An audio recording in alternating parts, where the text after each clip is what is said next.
Off for the Bears, and Stecker is back deep for the Buccaneers. And we're underway, week 2 in the NFL. And a good kick by Ettinger, and it'll be run out by Stecker, 7 yards in the end zone.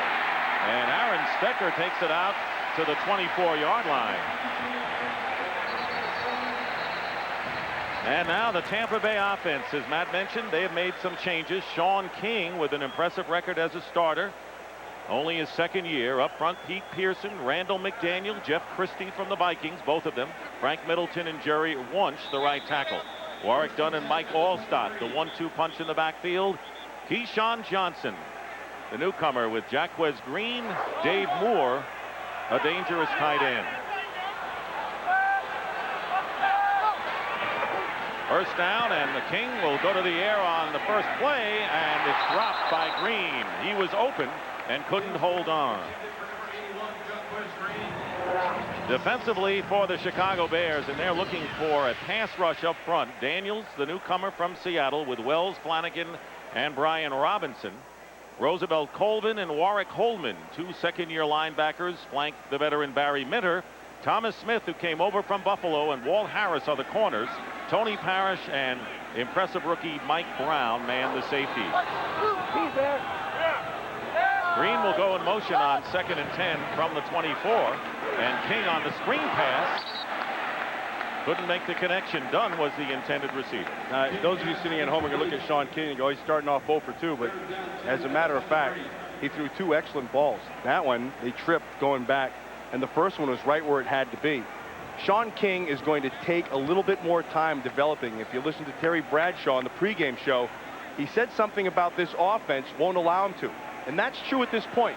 But keep in mind, this offense is still being learned by these Bucs players with the new offensive coordinator coming in. Riedel Anthony, number 85, checks in as the 3rd wide receiver. 3rd and 10.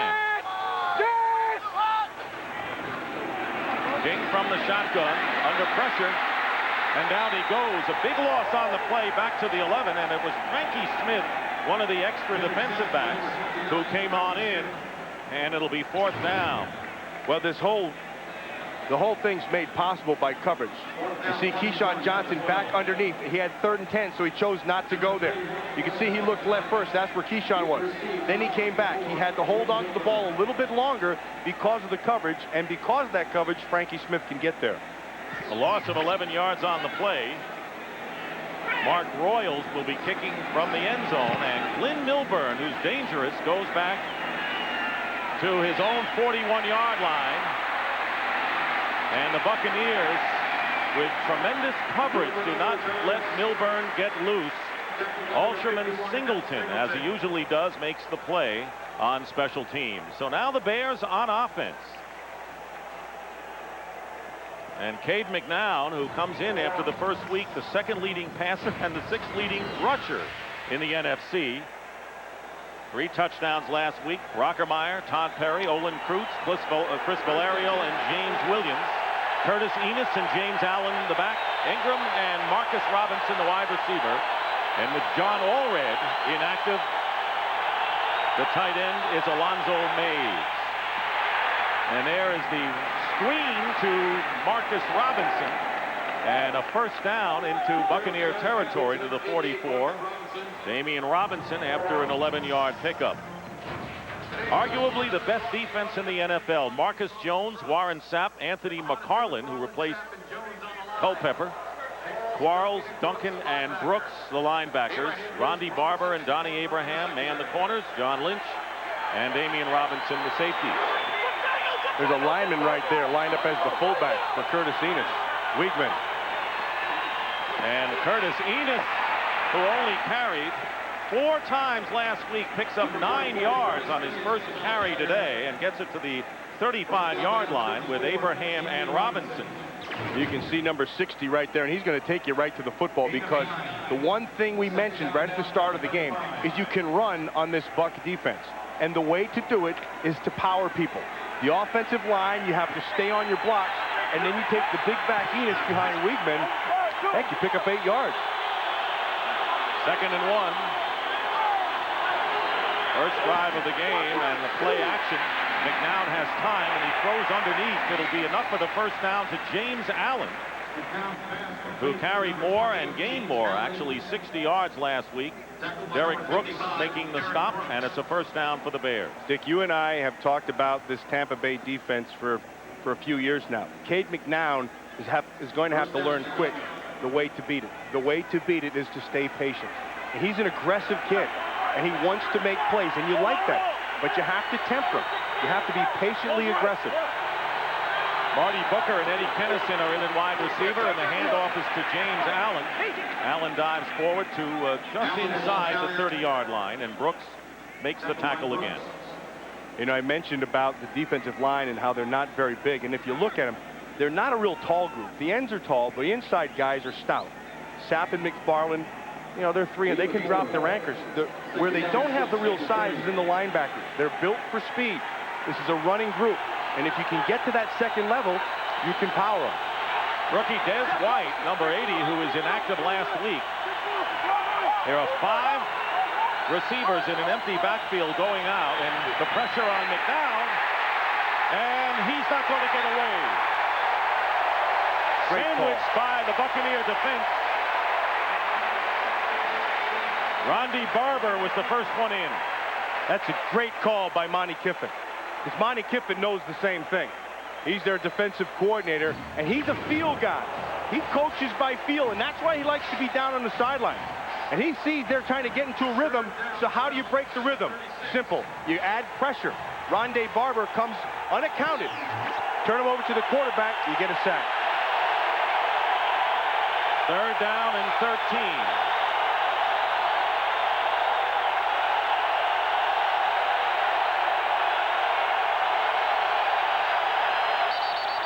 Penalty marker is down, and we'll have our first flag of the game. Bernie Kukar will explain it to us. That's thrown by the umpire. That's usually movement inside on the offensive line. 58 offense. 5-yard penalty. Still Chris third down. Valerio, the right guard. So after the 3-yard loss, 5 more down. So it'll be third down and long. Third down back at the 37-yard line.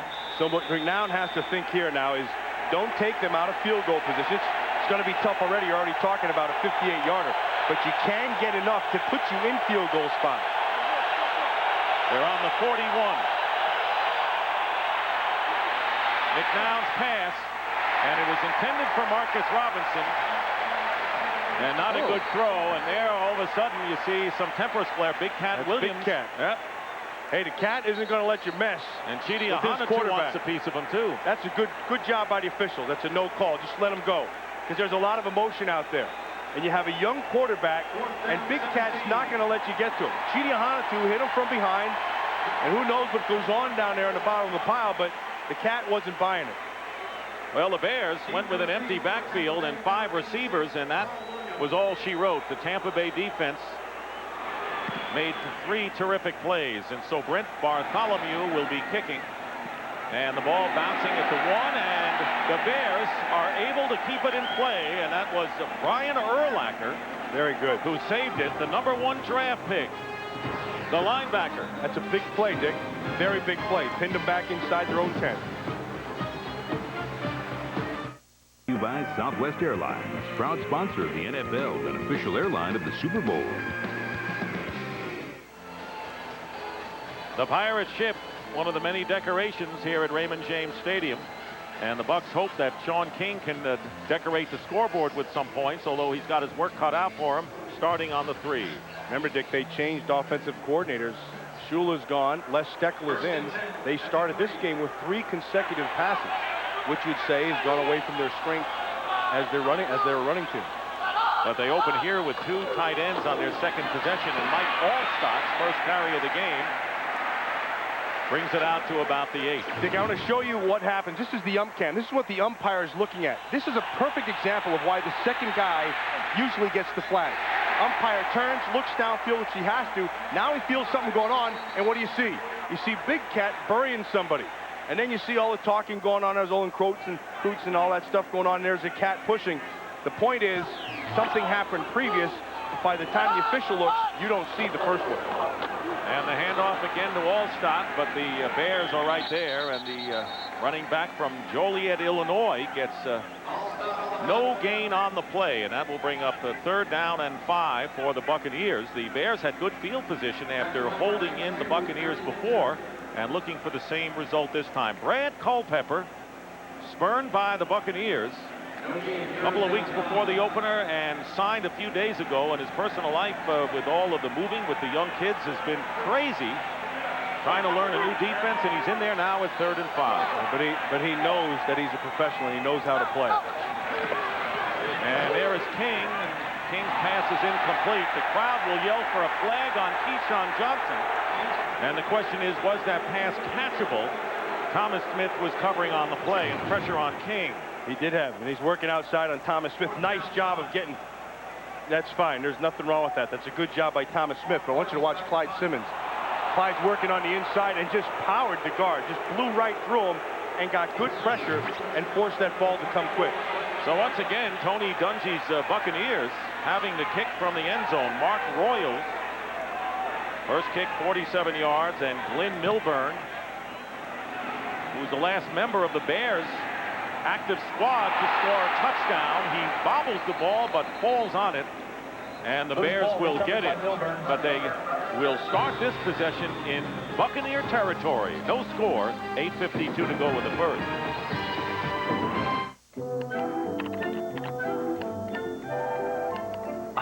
That's the one. Perfect match. Oh, she is going to go nuts. She's going to love this. Oh, I score. Honey? Hey. Got a little surprise for you. So do I.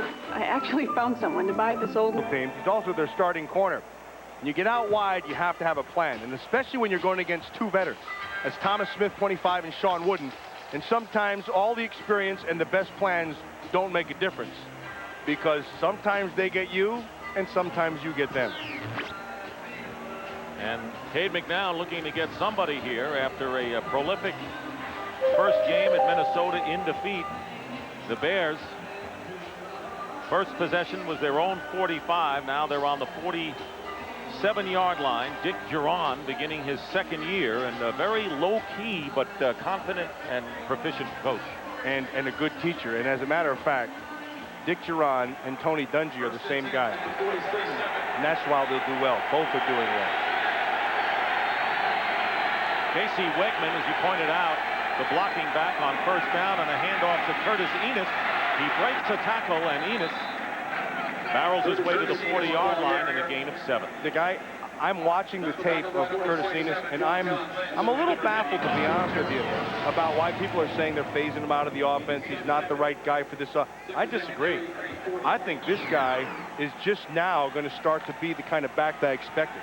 2nd year after the knee, he's powerful, he's 250, he runs very well between the tackles. I think he's an important key to this offense. Dick Duran thinks so too. 2nd down and 3. Again they go to Enos, trying to find something, and close to the first down. He is not there, however. Dick, I think this is the way you beat this defense. This is Gary Croton saying, I am going to be patient. I do know what we have. This is what we're going to do. We're going to pound him. That's a poundable guy. That's a big man. In fact, he sets up this 3rd and short only because he got stuffed at the line of scrimmage, and his extra effort gave him the extra 2 to turn it into 3rd and 1. 3rd down and 1. 2 tight ends. Dustin Lyman, the rookie. Mays, the move man. And the handoff is to Enos. He's got the first down. So Curtis Enos, who gained only 11 yards last week, has already surpassed that. And Dick, you see where they ran? They ran right at the anchor of that Tampa Bay defense. They ran right at Warren Sapp. And if you start getting Warren Sapp going backwards or getting him to hesitate, you help yourself immediately in the long run. You're going to watch him. Just power straight at him. Weigman's inside. Krutz does a nice job. They run right at him and pick up the first. From the 36-yard line, they go again to the workhorse in this first quarter, Enos. And he gets about 3 yards on the play. You know what cracks me up? And there's Big Cat Williams in the middle of that thing again. But wherever Big Cat Williams is, and there's the ump looking at it, trying to calm him down. You know, at one point you want to say, Cat, look, you got bad breath, out of the way.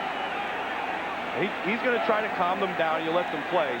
But wherever Big Cat Williams is, there will be emotion. And wherever there will be emotion, Olin Kreutz is right behind. In fact, I think he's one of those guys who kind of gets them going first. An instigator. Oh, yeah, you got to love him.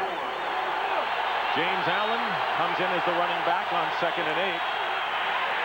And McNabb goes down, and again it was Ronde Barber. And a loose ball fumble, and the Buccaneers get it. That's the kind of mistake the Bears could ill afford. That's another good call. On 2nd down, they brought the blitz, same as the previous time. Ronde Barber again, this time from the left side. Keep in mind he's a left-handed quarterback. That's his blind side. The quarterback has to see that and get rid of the ball quick. He did not see him. He was unaccounted for, and you have a big play. And Shelton Quarles recovered the fumble. So again, Ronde Barber on the blitz, and this time the Bears turn it over. So they have to be scratching their heads, Matt. They've had good field position for 2 possessions, and now the Buccaneers have the ball on their 45. You can see right there, he's telling, look, you have to be aware of that. And that's just, look, we went into this thing knowing one thing. The Bears did. Everybody in the stadium knows that the Tampa Bay defense is their backbone. First down, and the handoff to Warwick Dunn, spinning his way and getting about 2 yards on the play. Mike Wells in on the tackle. Mike Wells is one stout guy, and he is the base. Every defense needs an anchor. Warren Sapp is it on Tampa Bay, and Mike Wells is it for the Chicago Bears. Buccaneers already halfway to their sacks of the first quarter. They had 4 last week against the Patriots, 2 already today. 2nd and 8. The slant to Jacquez Green, and a first down. On the coverage was Thomas Smith. So the Buccaneers with a 10-yard pickup. The same patience we have talked about with Cade McNown also applies to Sean King. And this is perfectly done, because what they're going to do is they're just going to take exactly what Thomas Smith is going to allow you to have. Once he gets the inside body position, Jacquez Green, it's just a matter of being accurate. And he was. Close to 5 minutes remaining in the first quarter. Easy, go, easy. Go, teamwork.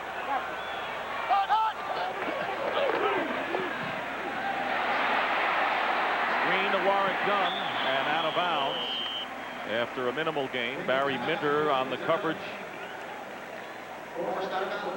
You know, we talked about this Tampa Bay offense of being a running offense, and you have to take that away. And what you have to do defensively, on any defense, when you attack the offense, you have to take something away to make them one-dimensional. So what the Bears did on that last play is they dropped their safety down, and they created an 8-man front, and they're saying, okay, Sean King, you beat us because we're not going to let you run the football on us. Brad Culpepper checking in for the Bears at defensive tackle on 2nd and 9. And the ball batted in the air and knocked down, and Mike Wells got a hand on it. Will bring up 3rd down. Dick, that's what I was talking about with Mike Wells. Now, he's not going to beat you with movement. He's not going to be a runaround guy. He's just an anchor. He's a bull. He's a bull, and he's just going to run you right over. And that's all he does inside Washington. Just take Frank Middleton, good leverage, got underneath him, and just ran and pushed him into the quarterback. Well done. This Bears defensive line playing very well in this first quarter. Sean King in the shotgun. 3rd down, needing 9. And King down the sideline, and the pass incomplete. Riedel Anthony, and he was covered well by Walt Harris to bring up 4th down. Walt Harris played it perfectly. Watch him on the top. What he's going to do, once he has him to the outside, you take away the inside by body position, knowing that you have the sideline as a defender. So Martin Gramatica, who did not attempt a field goal last week, but set a team record last year in points scored, will attempt a 50-yarder with Mark Royals holding. Kicks away. And the kick is going to be no good off to the right. So Gramatica now 0 for 1 on the year, and the Bears survive a turnover. And they also pick up good field position because the ball will come back to the point where he kicked it. That's the third good field position of the game. Fox NFL Sunday doubleheader. St. Louis, after the win over Denver, goes to Seattle. Washington is at Detroit. And for those of you in Tampa Bay, you will get the bonus late game, which is the Redskins against the Lions. Yeah, boy, the Redskins, I think they had a big win last week, but they can be a lot better. Mark Carrier is going to be suspended for today's game, going back to the team in Detroit that he played for the last few years, and I didn't like that call at all. I thought it was a good hit. 1st and 10 at the 40-yard line for the Bears. And here is Allen trying to cut his way in a terrific defensive play by Brian Kelly, who is the nickel corner for the Buccaneers. You can always tell how good a tackling team you have by your secondary, especially your corners. Keep in mind, this Tampa Bay defense plays a lot of what's called cover 2, where the safeties are back and the corners are up, and they play 5 under. If you're cornered in cover 2, your corners have to be a good tackling group. Herman Edwards has made them that way. 2nd down and 9, and on the draw play, here is Enos, and he's going to lose yardage. It is very tough to move the ball against the Tampa Bay Buccaneers anytime. Jamie Duncan, the middle linebacker, who replaced Hardy Nickerson, who is now in Jacksonville, a 2-yard loss. Yeah, Duncan made that tackle, but here's the man who made the play. That's Warren Sapp going against Valera, because what he did was he got pushed up the field. And by getting that push, he forced Enos to have to go watch. Comes up the field right here. See, that's where he wanted to go. But he couldn't go, so he had to bounce outside. And that's where Duncan made the tackle. 3rd and 11, the bobbling the snap. The pass is caught, but way short of the 1st down. James Allen, and was hit immediately by Derek Brooks. And so the Bears will have to kick. And believe me, the Buccaneers defense a lot more vocal and prideful of how good they are. Now watch this snap. You're going to watch the bobble snap and see where his eyes go. Because his eyes are looking there, he can't be looking at coverage. And because he's not looking at coverage, he comes off, feels a little bit of pressure, gets rid of the ball quick, and it's underneath, and goes for nada. Brent Bartholomew, who did his kicking for the Miami Dolphins last year, kicking to Carl Williams, who did not start today as a returner, and goes nowhere, and is stopped at the 20-yard line by Kari Samuel. So after Aaron Stecker returned the first kick, Williams is back in there, and we'll be right back. Sunday is brought to you by Chrysler. We're reinventing the passion for driving. By Radio Shack, you've got questions, we've got answers. By Northwestern Mutual Financial Network, are you there yet? And by the makers of Lamisil AT, the best way to cure athlete's foot. You mentioned the new offensive coordinator, Les Steckel, who was with Tennessee last year, now calling the shots offensively. And I think a very important point to remember. When Tony Dungy brought Les Steckel in, he didn't have Les Steckel learn the offensive terminology. He had his team learn Les Steckel's offense. And that's a tough thing to do. And I think because of that, it'll take a little while for this offense to get on track, especially the quarterback. Sean King completes to Keyshawn Johnson, who makes his first catch for the Buccaneers in Tampa Bay. Mike Brown covering, and a pickup of 18 yards to the former Jet. Well, you're going to watch first this play action. See, the play action goes inside, and then Keyshawn does a Michael Irvin imitation right there. He just goes down. He's going to play physical. He runs well, but speed isn't his game. His brain is his game, and his being physical and understanding and reading is his game, and he's very good at it. Jerry Azuma in for Thomas Smith, who's been bothered by a hip pointer for several weeks. Didn't practice one day this week. Here's Mike Allstott moving the pile for a 5-yard pickup on 1st down. What happened with the Bucs the last 2 years, a few years ago, their center was playing very well. And then he got a little older, and he didn't play as well. And then the offensive guards didn't play as well. He had more things to take on. So the offensive line's play went down, and they didn't run the ball as well. Play action wasn't as effective, and that hurt the offense. Now with McDaniel and Christie in there, that changes the complexion of that offensive line. Allstott lined up as a receiver wide to the right, and he can't hold on to it.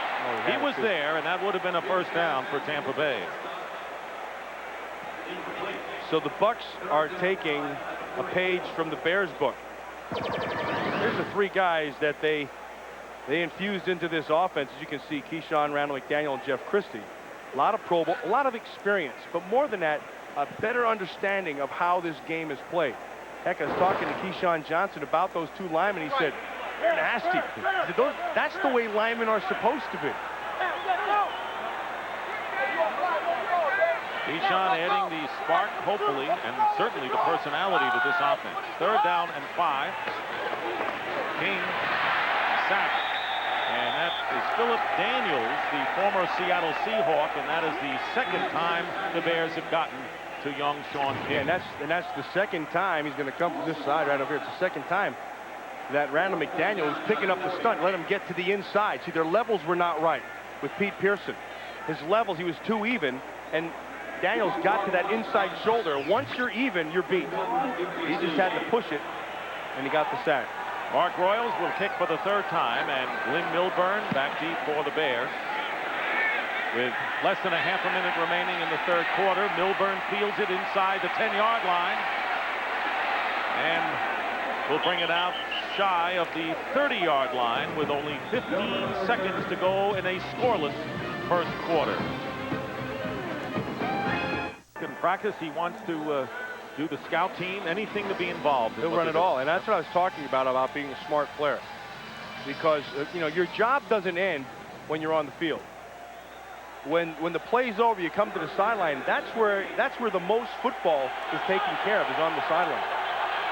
1st and 10 at the 28-yard line with 15 seconds remaining in the 1st quarter.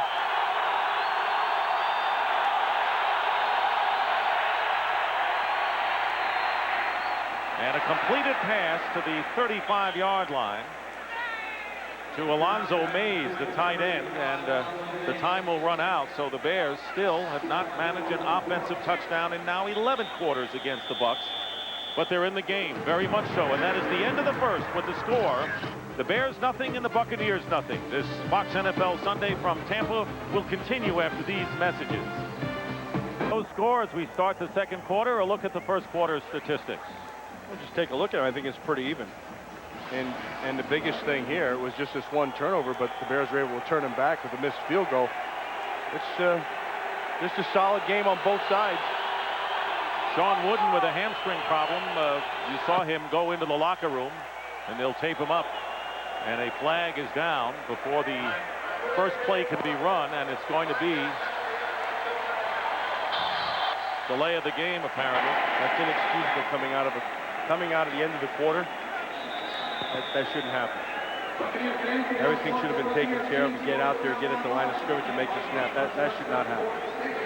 But the Bears, in a game that is reminiscent of the 6-3 affair won by the Buccaneers earlier last year against the Bears right here in Tampa.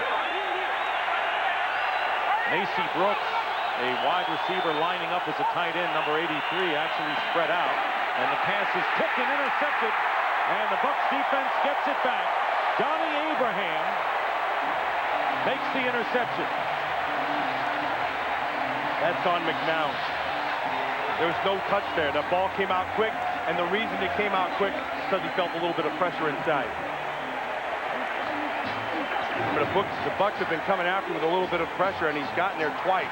Again, here he comes, unaccounted for. He feels he had a lot of time, but he turned and he threw that ball, and there was too much mustard on it. Look at this. Sapp got his hands on him, bopped it up, but there was no touch. He didn't see him. Got rid of it too quick. First interception of the year for the Buccaneers. And they start from the 30 of Chicago. Warrick Dunn pulled down after a pickup of nearly 7 yards by Tony Parrish, the strong safety. Warrick Holdman found out what it's like to be in the open field, because he has a clean shot right there. And Warrick Dunn just gave him the back of his jersey on a little bit of spin move, and then still picked up about 7 yards. 2nd down and 3. He wasn't happy with that 7 yards either. He wanted more.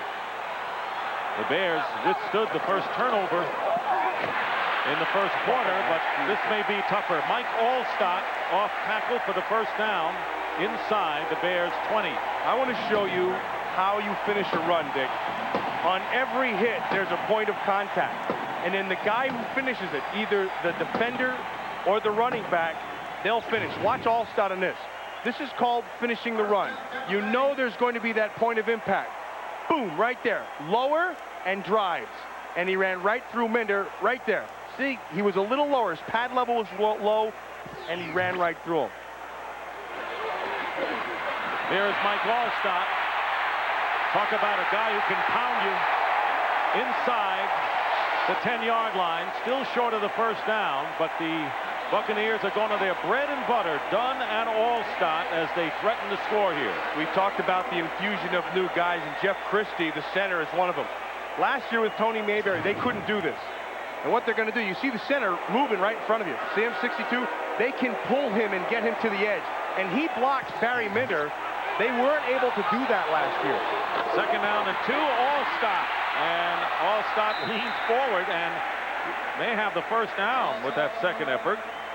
Thomas Smith with a nice tackle on the end, and he saved himself a touchdown right there. He left the game. He's been bothered by the hip injury, as we told you, but back in there now, the former Buffalo Bill. Hip pointer. Those things are tough because they are so painful. I mean, you can't sit up, you can't sneeze, you can't cough, but you still have to play.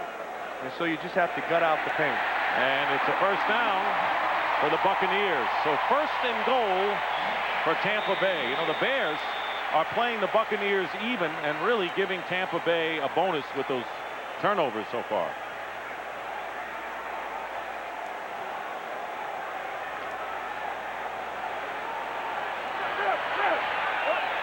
There's Culpepper trying to stem the tide. First and goal from the 8-yard line. Again, Allstott.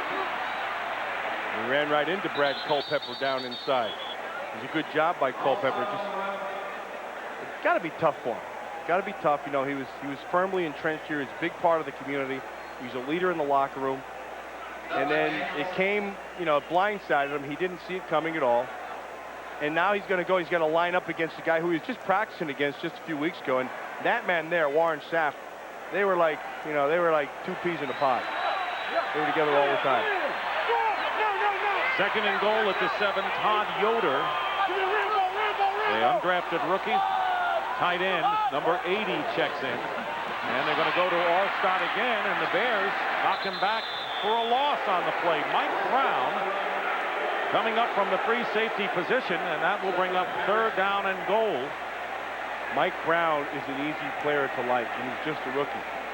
But you turn on the tape, and you notice him right away. And what you see is his recklessness, and he loves the game. He's got great enthusiasm. He's got great passion for the game. Well, as soon as I turn the tape on, he jumps right on off the screen. From Nebraska on the second round, third and goal on the 8. Time for Keyshawn Johnson about here.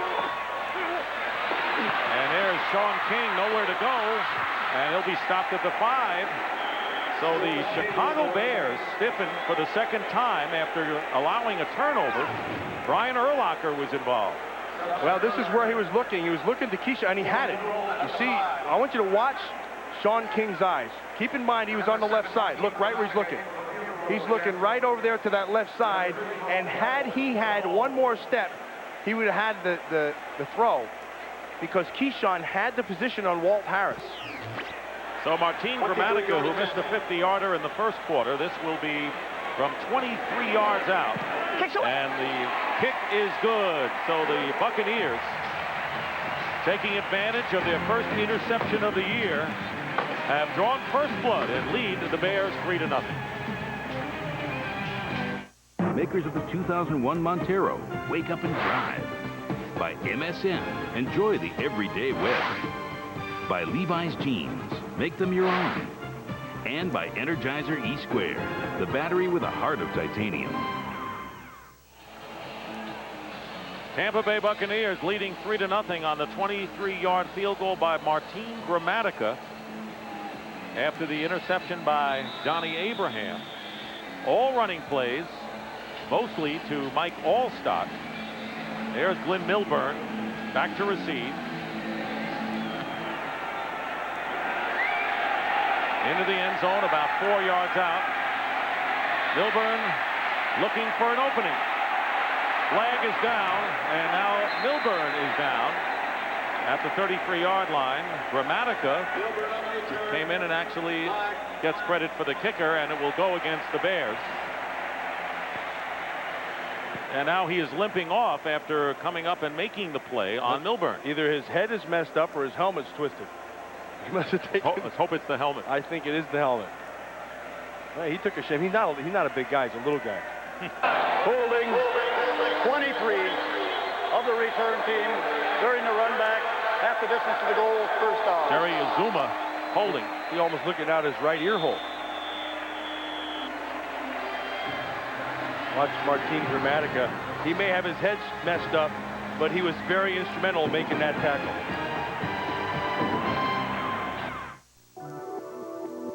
Yeah. The brothers watching from upstairs, watching their brother and hoping for the best. The one standing is Bill Gramatica, who is a kicker at the University of South Florida here in Tampa, and they can breathe easy. Now the penalty match. And right down here, Jerry Azuma had the hold right here on Gibson, 46. And it was, Fisher was right there and saw it. He had his arms wrapped around him from the start, and he got caught. So instead of the 34, the Bears begin from the 9. That penalty hurt. And a handoff to Curtis Enos and a couple of yards, and it looks like the Buccaneers defense. How good is that, Derek Brooks? You know, he's almost one of those players that are too good to believe, because on the field he's an all-pro and well-deserved. He runs, he does everything well. He's got good instinct. Watch him right at the top. See, takes on Weigman, gets lower, comes back, makes the play, and off the field he's just as good. His foundation does a lot of things. He's great in the community. You can't ask for a better person than Derek Brooks. James Allen in at running back, and play action. McNown with time and doing what he did last week, and out of bounds and hit hard, although last week a lot of them were designed runs. Derek Brooks on the hit. Pick up a 7. That right there, if we could show you, I want you to watch what Derek Brooks does from deep. Watch him close. He picks a spot, and he knows, and now he's going to make sure of the tackle. Go through, run right through it. Watch him break. Watch, see, he's going to come back, drops back. Now he sees it. Now you come out of your zone and find the point of impact. That's really good. 3rd down and 3. Marty Booker going in motion, and McNown's pass incomplete, nowhere near a receiver, and that'll bring up 4th down.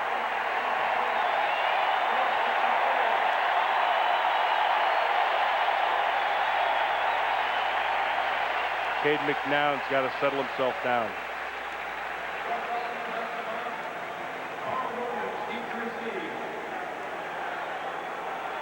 McNown seeing the defense of the Tampa Bay Buccaneers for the first time last year briefly in the first game, and then in the season finale as Bartholomew kicks it high. Carl Williams is hit. Frankie Smith, what a great play. Did you see him Yes, come all I the way did. down the Came left all side? the way down and wouldn't let Carl Williams get an inch. Perfect. Outstanding special teams play by Frankie Smith. 40-yard punt that time and no return. Which of the following provide? To get the easy points, it's gone the other way, though. Well, but they also knew that it was going to be a tough going against that defense. And I think so far that's been the biggest key. And I think what has to happen for the Chicago Bears is Cade McNown, he's got to settle himself down a little bit. And I think that goes from Cade McNown upstairs to Gary Croton. Because there's some things that he can do to settle his quarterback down with some short throws and go back to that running game. Bears less than 2 yards per play as Tampa Bay gives the ball to Warwick Dunn, who goes outside and gets close to midfield with Barry Minter and then Walt Harris, the cornerback, after a 6-yard pickup. If this Tampa Bay offense can start running consistently, not only even mean in this game, I mean all season long, then that will make Sean King a better player, because they'll start going with play action and it'll open up the passing game downfield. Pete Pearson, the left tackle, who replaced Paul Gruber, who retired this week. George Hegeman is now in at left tackle. primary run stopper or run leader, as Dunn, still short of the first down, gets into Bear territory. The Bears have matched. They match up front pretty well. Mike Wells sitting down inside. He does a nice job. I think the defensive line as a whole matches up pretty well. They got some pressure on them in the passing game, and in the running game until Allstott gets into the power mode. I think they've been doing a pretty good job out there. Now the Bears are sending in a bunch of players as the Buccaneers get to the line of scrimmage. This should be interesting. 3rd down and 2. And Warwick Dunn on the pitch. And he gets close and may have the first down. It appears that he does with the spin move. That was a late substitution, like you mentioned. And they're going to go and try to get to the edge. And the only way they can do that is if they get good blocks outside. Watch Keyshawn Johnson, number 19. They're going to sign him Holden, the linebacker. And he's going to stay with it. And watch him. He just keeps on staying. He's going to dog him the whole time. First down, Keyshawn Johnson with 1 catch so far in this game. And this is Mike Allstott. Mike Allstott getting about 8 yards on the play. Sean Wooden was the first to miss him, and that's nothing new. A lot of defenders have missed that guy. Well, because he went for the hit and not the tackle, Dick. When you come up to Mike Allstott, yes, you got to make a hit, but you also better wrap your arms and use everything you can.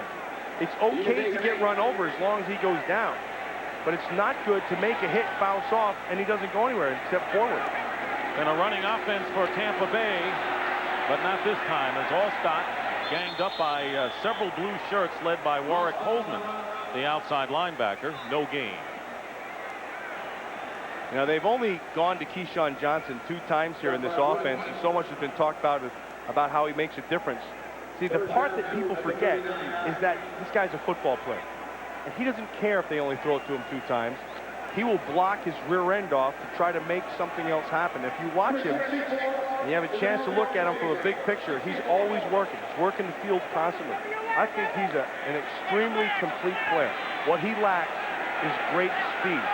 Randall McDaniel is the blocking back on 3rd down and 2. He was there several times last week against Tampa Bay. Allstott, first down. If you don't get Allstott at first, he's going to get the 2 or 3 yards. Colvin missed him that time, and a gain of 4 for another first. Well, let's watch Randall McDaniel and see what you're going to see first. They do an excellent job on him. They come inside and they undercut him. Watch, right here. That's nicely done by Minter because he stuffs it. There is the mistake. You can't get your head down. Keep your head up and run through. Run through. Right there, Mike Wells had a chance and it didn't happen. Wrap your arms on Allstott. Even if he carries you for a yard, at least he goes down. From the 35, King to the air, and a flag is down. Keyshawn Johnson. And if it's against the Bears, it'll be a first down, but it won't be. It'll be nullified and brought back, holding the preliminary call against the Buccaneers. Well, that's the umpire inside who sees that right away, and he's responsible for the holding 2 guards. 73 offense. The 10-yard penalty. Still first down. Frank Middleton, the right guard, shaking his head. Let's watch the cam to see if we can see what he's seeing. He's responsible for this guy and this guy, and that's you can't deny that. That, in fact, I think I saw him put 2 fingers up in the air and point, which would be a takedown for 2 points. It is tackle football. It's not tackling in there. That's a good call by the official. Now 1st and 20, back to the Buccaneers, or Bears 45. Allstott working so hard, his shirt is out, but Warwick Dunn gets the call, and nothing there. Well, Mike Wells right in the middle of that. He's controlling the inside of that thing pretty well today. Crowd disappointed with the Tampa Bay offense. They didn't score the first time they had a chance on a turnover, managed only a field goal when they had 1st and goal, and now moving in the opposite direction here midway, or with 4 minutes to go in the first half. And the ball control has been in the favor of by Tampa Bay here in the 2nd quarter. The defense is on the field an awful lot. You start wondering about this heat and the humidity. 2nd down and 19. King gets a lot of time. And someone got a hand on his left arm and has passed to Dave Moore out of range. Clyde Simmons, again, who had pressure earlier. Remember Clyde Simmons, the great Philadelphia defenses with Reggie White and Jerome Brown. He was the other end, and he was getting great pressure there, was going to the Pro Bowl, and now he's about in his 15th year or so, and he's still getting pressure on the outside. Jim Flanagan getting some repair work done and soaking himself. It is hot and humid, as Pam Oliver pointed out, to well over 100 degrees on the field, and very humid indeed. 3rd and 19, and the pass is caught. What a catch by Jaquez Green. He got hit hard, made the reception, but he is short of the first down by 4 yards. And that'll bring on Gramatica. That's a big play by Sean King. And nicely done outside by Green. And also, Walt Harris did a good job of knowing where the first down marker was and letting him come to him, but not to that point. Watch the ball throw. See where Walt Harris is? He knows where the first down marker is. It's a good job of knocking him down. It's a bad job of tackling, man. Wrap your arms and run through him. 47-yarder for Gramatica, who is 1 for 2 today. And this kick is a knuckleball, and it is a good knuckler. And they're the Gramatica kids. They're the happiest people at Raymond James Stadium as the Bucs have taken now a 6-0 lead. You know what I love? The creator of the practice, and Ally McBeal, brings you his newest series, Boston Public, coming right at you, Fox Fall. Well, more and more, it appears this game resembling the last year's first meeting here at Raymond James Stadium when the Bucs beat the Bears 6-3, 2:46 remaining in the first half. Martin Gramatica accounting for all the points with 2 field goals, preparing the kickoff to James Allen and Glenn Milburn. There is the scoring drive for the Buccaneers, and another good kickoff for Gramatica. Milburn will run it out from the end zone once again and not get to the 20-yard line. Eric Vance on the play. Here are the 2 turnovers that the Bears have committed today, Matt. Well, the first one, you can see, is just a sack that wasn't accounted for on the outside, and that falls on Caden McNown. And the second one was a stunt that Warren Sapp got to the outside. There wasn't enough touch. Again, McNown has to be patient. He's feeling a little bit of the pressure. I think one thing, every now and then, you have all this scheme. Every now and then, you just got to take your shot against this defense. Take your shot deep down the field. Starting from the 17 out of the shotgun, McNown pumps once and over the head of Bobby Ingram. Incomplete. And you got to remember, early in the game, the Bears had the best field position of the contest. Well, you know, Warren Sapp is the anchor of that defense, and the Bears know it. And so they're going to make sure they take care of him. He's working against Chris Valerio, and then Olin Kreutz knows right where he is. Kreutz cracks me up as a player. There's the ball at the end, just flopping around. Had an opportunity to be picked again. 2nd and 10. And the pass intercepted again by Donnie Abraham on the deflection. And it's run inside the 5-yard line. So another deflected pass off of James Allen's hands, and Donnie Abraham has his 2nd pick of the first half, and it'll be 1st and goal. Cade McNown has nothing to do with this. Everything was done right. That just goes right off the hands of James Allen. And that shouldn't be. What it should be is a completion. Instead, it's going the other way, and they're threatening to blow this one up. Not blow it open, but get a pretty comfortable lead, given the fact that they haven't scored now in going on 12 quarters. But that defense, you know, leading by 10 is like leading by 21 for another club. You remember a couple years ago we were down here, and it was a tale of 2 halves. Yes. First half, the Bears seemingly trounced them. In the second half, the Bucs ran all over them. 3 turnovers by the Bears, and here is Sean King. Fires, incomplete, and it was Patrick Hape, the tight end, in the back of the end zone. 2nd down coming up. Good coverage by Keyshawn Johnson down there. You're going to watch Thomas Smith working on it. Gets his hands on it, has the 5 yards, and then you just have to stay with him. The one thing you can't do, 64. as Randall McDaniel reports, you can't take your eyes off the receiver once you're locked on him. 64 generally will take you to the ball, but this, you smell real deep, kind of smells like play action down here. Second and goal on the 4-yard line. Mike Allstott behind McDaniel, and now the timeout called by Sean King. That is the first timeout by either team here in the first half.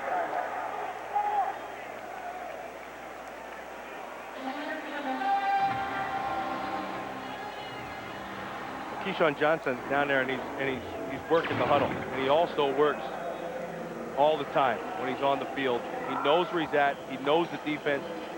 He's looking. He's going to go back and tell him exactly what he was looking at. Well, he does a lot of things, even if he doesn't catch passes, as you mentioned. Well, he's always working. That's what I was talking about. Here he's blocking the linebacker. Stays with him. 64 is an eligible receiver. Here he is again. Same thing. Gets in on the backer. He's always working constantly.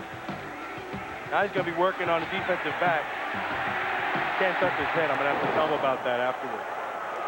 So it's second and goal on the 4. There is Randall, who is an eligible receiver at the blocking back spot. Here is Allstott, and maybe a yard as we get close to the 2-minute warning.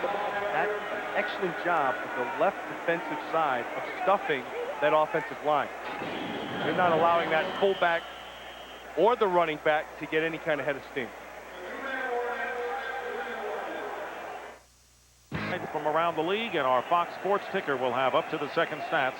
That's all coming up on the Visa halftime report. Well, the question is for the Bear defense, which has played very well in this half. Yes, they have. Can they hold the Buccaneers out of the end zone again? Big play right here for them. Real big play. And they've been on the field for almost 18 minutes here in this first half. And they have been playing extremely well. Third and goal now on the 3. Riedel Anthony in at wide receiver. Showing a blitz. And here comes Sean King on a bootleg touchdown. Troy Wilson made a mistake there. Troy Wilson saw it and read it, and instead of taking off to run him down, he hesitated a little bit, like he was expecting a pitch back underneath. There was no pitch, and he took off down the edge. Watch him right up top. He's going to come down. They're going to go with the blitz. Watch him. See right here. He felt this like it would be a pitch. Instead, he slowed down, and that allowed King to get to the corner. That's a good play call. Because if he does come up and take King, he pitches it back underneath to Allstott. So how long can you hold a team at bay? 3 turnovers, and the Buccaneers managed to score on 2 of them. Martin Gramatica with the extra point. And there is James Allen, who could not hold on to the pass, and Donnie Abraham with his second interception of the first half, and the Buccaneers now have opened up a 13-0 lead as you look at the brief scoring drive that took under a half a minute. But a 13-0 lead when it's the Tampa Bay Buccaneers is a huge margin. 13-0 is a big hurdle to climb for any team. I agree with you, Dick. You know, what happens is that play is a good play call because it puts the option back on the defense. If you attack the quarterback, he simply pulls off on your coverage and he throws it to him. If you stay inside and hold the coverage, then he takes off and runs. So what it does is it puts the onus back on you, and it forces you as a defender to have to make a decision, and you can't be right. This Bear defense, as you pointed out on the field, most of this first half, and for Sean King, his first career rushing touchdown. But 1:54 remaining in this first half, and the Bears still have all 3 of their timeouts left. Gramatica set to kick off again. And once more, Milburn and Allen are deep.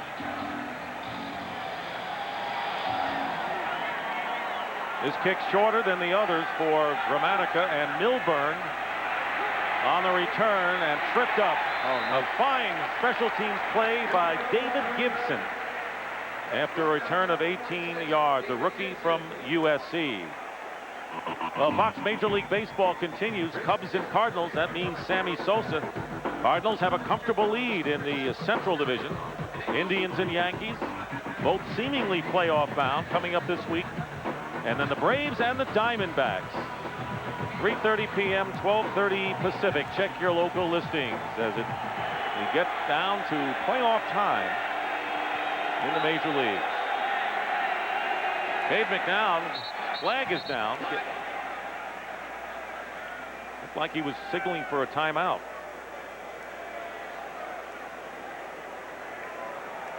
Illegal substitution. 12 men in a huddle offense. 5-yard penalty. Still first down. Hey, I want you to watch Webster 52 right here. There's a problem when you're running down and stuff starts flopping off of you. See that? You saw that chain start moving around. All of a sudden, the gold chain's gone. See it fall out of there? And he's looking for it, which is rule number 1. Don't wear it on a football field. These chains. 1st and 15. Swung out to Bobby Ingram. Ingram has been a silent partner for the Bears offense today, and Rondy Barber, who has been anything but silent with 2 blitzes, a forced fumble. Here's McNown, 4 of 9 for only 25 yards and 2 interceptions. Neither one of them his fault. He completes this to Des White. Fumble and run in for the touchdown. And it's Rondy Barber who picked up the fumble and ran it in. Des White had the catch. Donnie Abraham on the hit. Forcing to cough it up. There's one thing about getting beat, Dick. It's another thing when you beat yourself. Exactly what the Bears have done in this first half. Des White, number 80, has the catch. The ball just comes out, and then guess who helped him? It was Donnie Abraham who made the tackle that forced the fumble that turned it over. And they're going to review this call upstairs. The only thing they'd be able to do is if it's a fumble, because he would have to demonstrate that he had possession first. The initial look is that he did not. Which was a fumble followed by a touchdown. You know, the initial look is that he did not have possession, Matt, but we'll get the different views. And we'll remember, this is within 2 minutes, so this is coming from the officials themselves up in the booth. I would imagine, and they're not telling us, but I would assume that it's whether or not he did have possession. If he doesn't have possession, it's not a completion. If it's not a completion, it can't be a fumble. He'd have to follow that all the way through. Watch the ball. It's, see, I don't think he has it. It's free right there, but you'd have to determine whether he had it as he was being tackled and got both, would have possession completely, that he held it, and Donnie Abraham's hit didn't force it. Because if the hit forced it, then it is a fumble. It'll be Bernie Kukar's call. And it'll be the replay officials upstairs. And Mark Burns is up there in replay today, and Jim Diopoulos from the league is also there, and they'll be looking at the same picture. See, now right there you can see that the ball was down low, and the ball came out down there. Keep in mind also that it has to be indisputable visual evidence. To change it. To change it. From the official Or call. they'll go with the call. See, it's right there. The ball's out there. The question would be whether he had it prior to 21 hitting him. If he had it and controlled it and then was hit, then it's a fumble. You'd have to run it back earlier than that, and they'll take care of that up in the booth. A crucial replay, because this decides whether the Buccaneers will lead 20-0 if they make the extra point on the touchdown, or it remains 13-0. After reviewing the play stands as called touchdown. Because it was not indisputable. Right. I mean, because you could make a case that he did have control, so they're going to go with the call in the field, and it's a good job by the official. That was a 24-yard return by Rondy Barber, and what a game for Rondy Barber, who has had 2 blitzes, a forced fumble, and a touchdown, and Donnie Abraham, who has 2 interceptions and a forced fumble. The extra point by Gramatica is good. So woe for Cade McNown and that offense, and you can't really blame him for any of those 2 interceptions. Well, the one he rushed a little bit when he felt the pressure, but even regardless of that, what they're doing, Dick, is they're just beating themselves. You can't do that. You come down here and you know you're on the road, number one. You're going against a dominant defense. The one thing you can't do, if nothing else, just give them a win defensively, but you can't give up points. You can't give up the points. They haven't done that. The Bears were hoping they would get a couple of breaks on turnovers and get some easy scores, because easy scores are hard to get against the Buccaneers anytime. So the Bucs with 17 points off of turnovers, and there have been 4 of them by the Bears today. And we still have 1:17 to play in the first half. 20-0 lead for Tampa Bay in their home opener, coming off their 21-16 victory at New England last week. And Brad Culpepper, who's looking across at the team he thought he would be with this year, perhaps getting to a Super Bowl, but that's life in professional sports. Gramatica with the kickoff, and Glenn Milburn returning. Giving ground, and down inside the 15 by Jeff Gooch. Jeff Gooch just ran down. Nobody blocked him. Just ran clean right through.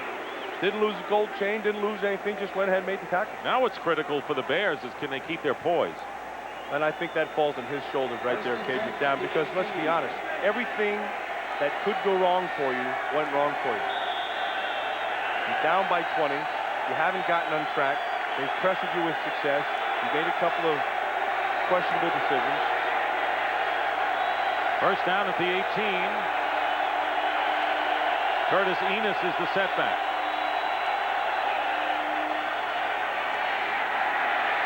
Enos looking for running room, maybe a yard or 2. How fancy can you get when you're back up there and maybe a little gun shy from all of those turnovers? Well, and the other thing is Warren Sapp they got stuffed at the line of scrimmage. If you saw Enos, he had to stop a little bit. And anytime you can make that running back have to stop and start again, you win.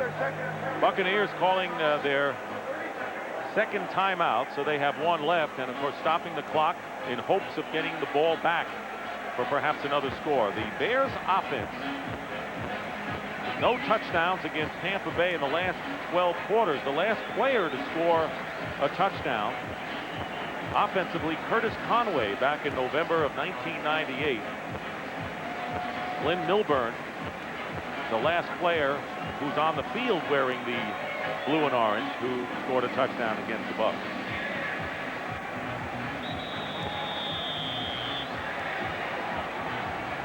Good timeout, incidentally. Good timeout by Tampa Bay. They're trying to get this thing back with a minute yet and get some more points. There's Enos. Hard to pick your spots against this defense. Donnie Abraham and Shelton Quarles in on the play, and the Bucs will use their third and last timeout. Well, Michael Jordan, who's good friends with Warren Sapp, who's a big NBA fan, is here. And he is in the Glazier family's box watching this game. Of course, fans in Chicago, I think, remember Michael Jordan for his exploits there. They might remember him. I think, look at Michael Jordan. I think he's eyeballing this guy's seat bag over there. He looks pretty slim. I think the Bears could use Michael Jordan right about now. You can line him, put him in an 80s number, line him up in between. He could play tight end, or he could go outside. He'd probably look good. Now, 88's too big for him. 81, he might be an 80. He might be he's a big 80. That way, he could be like Kellen Winslow at times and split him outside. But you could also put him in the slot right there. Yeah, because we couldn't use his old Bulls number. He can wear anything he wants. 3rd and 10 from the 18 with 45 seconds remaining, and McNown taking off. And close to the first down, and that was Shelton Quarles on the takedown. Buccaneers out of timeouts, and the Bears don't look like they're in any hurry. Well, that'll be the quarter then, because there's 32 seconds left on the clock and 25 on the game clock. They'll just let it run out.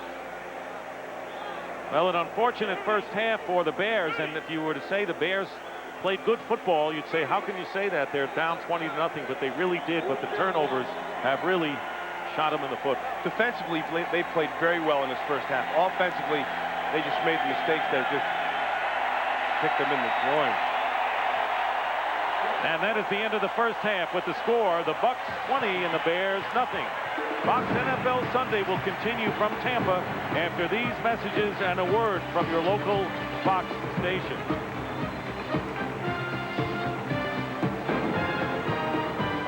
If you thought being a student was... Side trap, bootlegs it around the right 3 yards out. This too was set up by Donnie Abraham, his second interception of the game. 13-0 Tampa Bay. And now a fumble in the air, ball on the ground after the catch. Who's there? Rondé Barber, NFC player, defensive player of the year. Maybe so. 24 yards later, and boy, what a game. 20-0. Tampa Bay Bucs is held. Lead over the Bears. We'll be back at Raymond James Stadium in just... You're watching. Cloud cover has blunted the sun, but it is still humid down on the field at Raymond James Stadium. At halftime, the Tampa Bay Buccaneers lead the Chicago Bears 20-0. Right now, let's go down to Pam Oliver for a report. Pam? All right, Dick, and Coach Dick Duran very succinct in his comments to me at halftime. He says defensively, very pleased with the way that group is playing. Offensively, he says, we can't do a thing. And those turnovers, he said, we won't win this ball game with those. Back to you. All right, Pam, thank you very much. Sean King, who ran for his first rushing touchdown. Now you're down 20-0 against one of the best defenses in years in the NFL. Well, and I think, you know, what Pam just mentioned, Dick Duran said, you can't beat yourself. I mean, you come into this place on the road against a defense that's strong. You can't hand on the ball. You can't put your defense in that kind of position because you're not going to hold up. Eventually, something's going to give, and what gave, you know, was a touchdown by Sean King. Now you're down by 20. You're 3 scores down. What do you do? Well, can you be patient still? You have to be patient early. There's no question. I still think you have to go back to your running game and then try to work some play action off of it. Actually, if you remember, they had success early doing that. What killed them was on second down.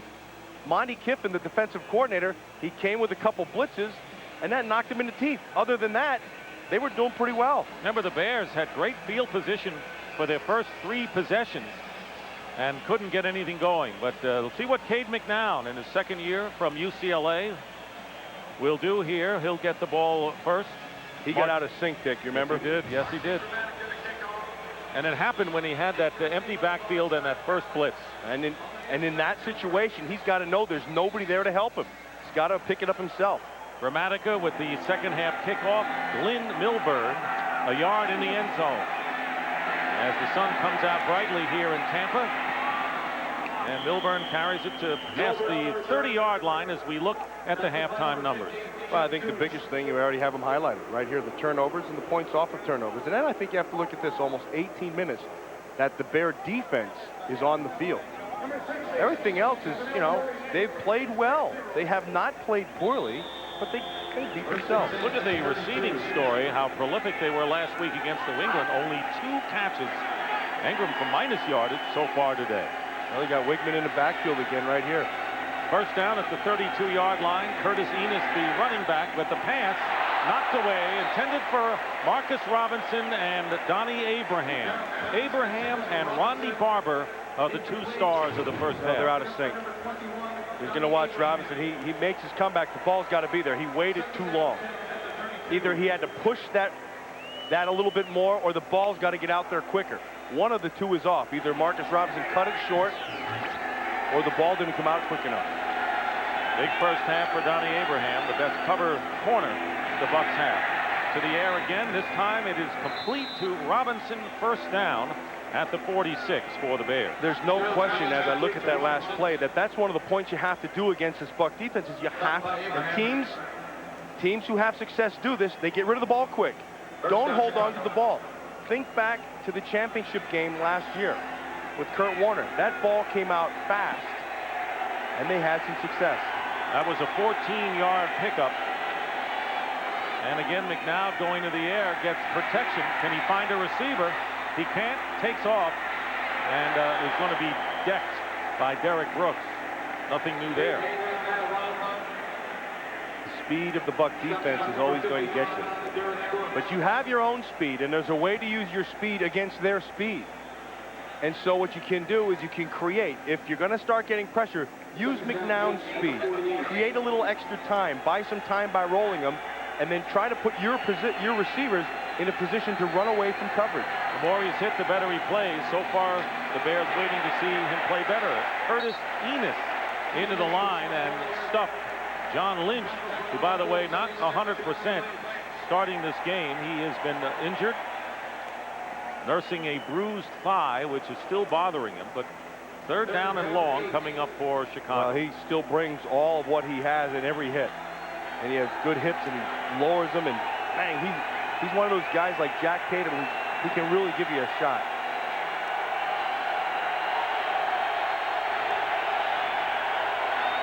Silent count, 3rd and 8, intercepted, drop. What the heck is he throwing? Damian Robinson looked like he was the intended receiver. And you know what he's thinking, because he had an easy jaunt down the sideline. Well, that looks like it was just miscommunication. One, he was expecting him to go out and he went in.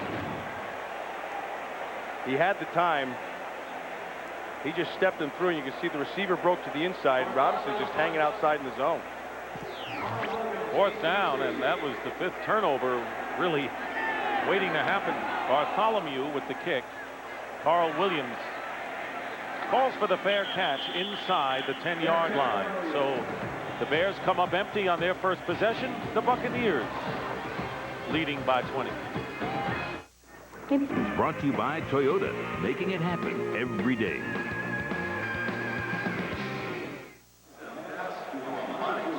We're back at Raymond James Stadium. It's Cade McNown on the left, Bobby Ingram right here in the slot. Ingram's going to go out and come back in.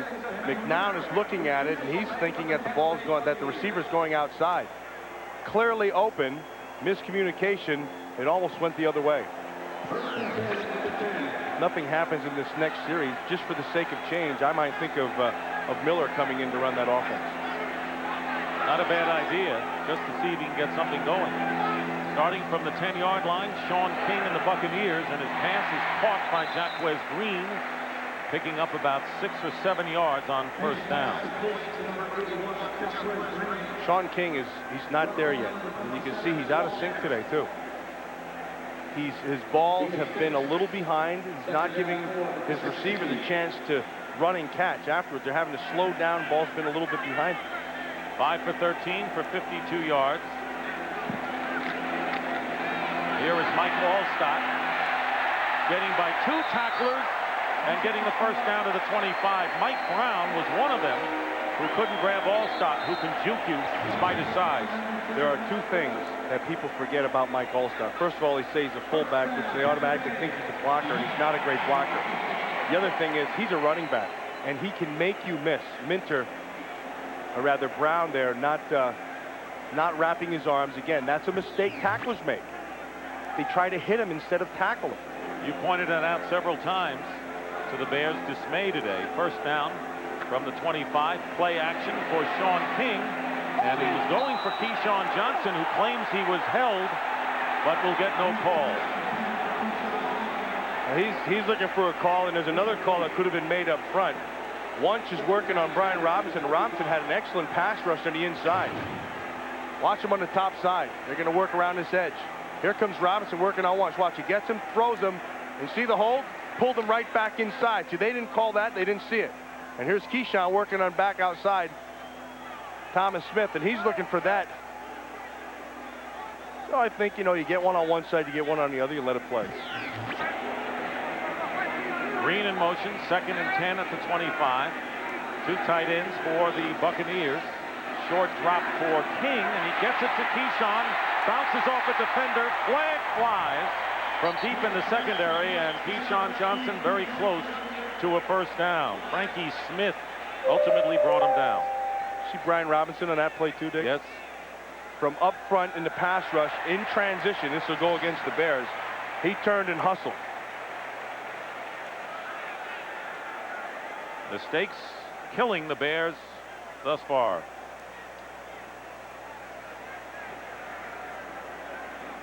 Can't beat yourself. We always say that. Sounds easy, but apparently it's hard to do today. Especially when you're having trouble scoring against this defensive juggernaut. Holding, 59 defense. That's a 5-yard penalty. First down. Roosevelt Colvin, the linebacker. Watch Brian Robinson. He's going to be working down here. First he's going to come with the rush. Now he sees the ball. Now get in transition. There's Keyshawn Johnson. He's going to work off the block. Excellent hustle. Takes 0 talent to hustle. And there's the hold right there. They're going to call it right there on Patrick Cape. Roosevelt Colvin, 59. It's Dave Moore, rather, 83. Sorry. Won't let it happen again. All right. First down, another play fake from the 30-yard line, and going deep for Jacquez Green and overthrown by Sean King, and that has been the deepest pass attempted by either quarterback today. Well, you're going to see more of that type. Again, because of the success they're having with Allstott and Dunn running the football, they're going to come off that play action and take your shots down the field. That's a good play call. Sean King, not a good percentage so far, and a good point by you about the fact that he's out of sync. You look at the score, but it's the defense that got them the 20 points. Second down and 10.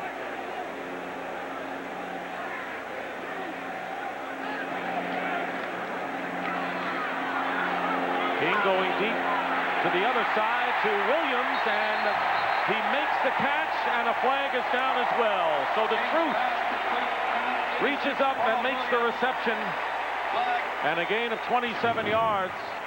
Then the penalty. They're going to call pass interference, and the reason they're going to call it, as you look watching Thomas Smith, is he never turns back to look at the ball, and he had the body hit the body, so they'll call that.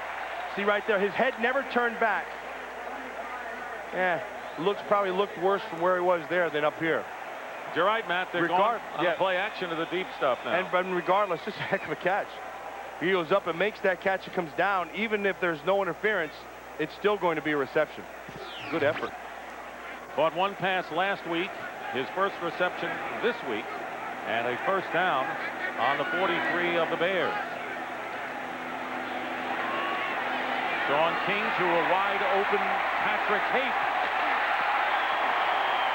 Out of bounds at the 30-yard line. Another first down for the Buccaneers, who can afford to open it up. Right now, let's go to James Brown in Los Angeles.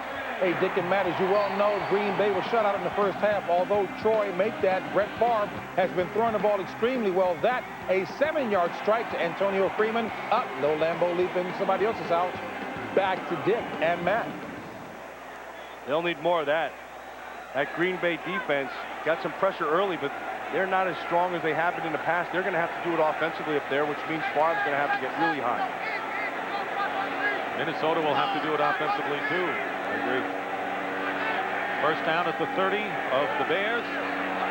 Screen pass to Warwick Dunn. Out of bounds inside the 25-yard line. Troy Wilson read it perfectly. I mean, he saw the thing right away.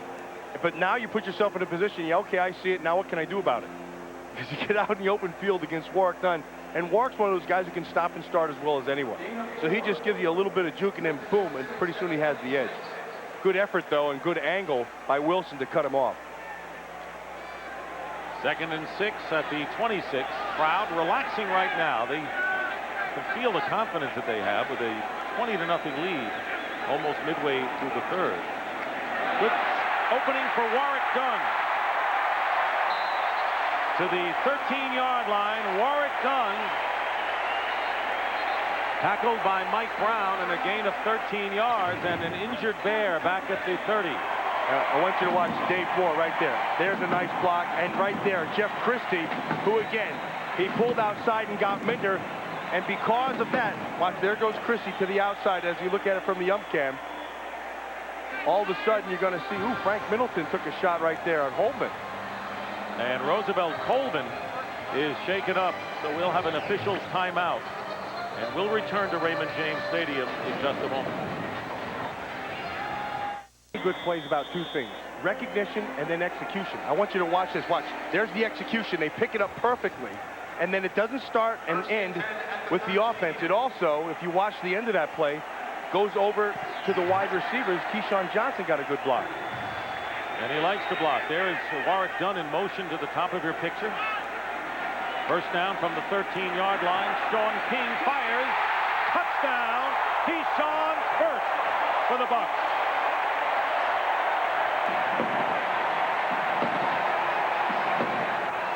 Now, Dick, that was patience by Sean King, because the hole opened and he could have run for it, but he stayed with it. Thomas Smith had excellent position. Keyshawn just got up high. He believes if you're even, you're beat. Watch Smith. He's going to stay on him perfectly. Look, inside position. Watch the ball. Right where it had to be. Up high, over the top of the defender. Good throw. Martin Gramatica with the extra point, and the Buccaneers lead 27-0. So with all his hard work today, only one catch before this one. Keyshawn Johnson blocking, as Matt pointed out. And there is Sean King taking his time and getting Keyshawn Johnson with his first TD reception in a Buccaneer uniform. We'll be right back. Of Keyshawn Johnson, 90-yard drive, the first possession for Tampa Bay in the second half, capped by Keyshawn's 13-yard touchdown catch. Sean King with his first touchdown throw. And it is 27-0. Yeah, and Sean King with great patience in the pocket. Tell you, when you have a big lead, you calm down. Yeah, you're probably right.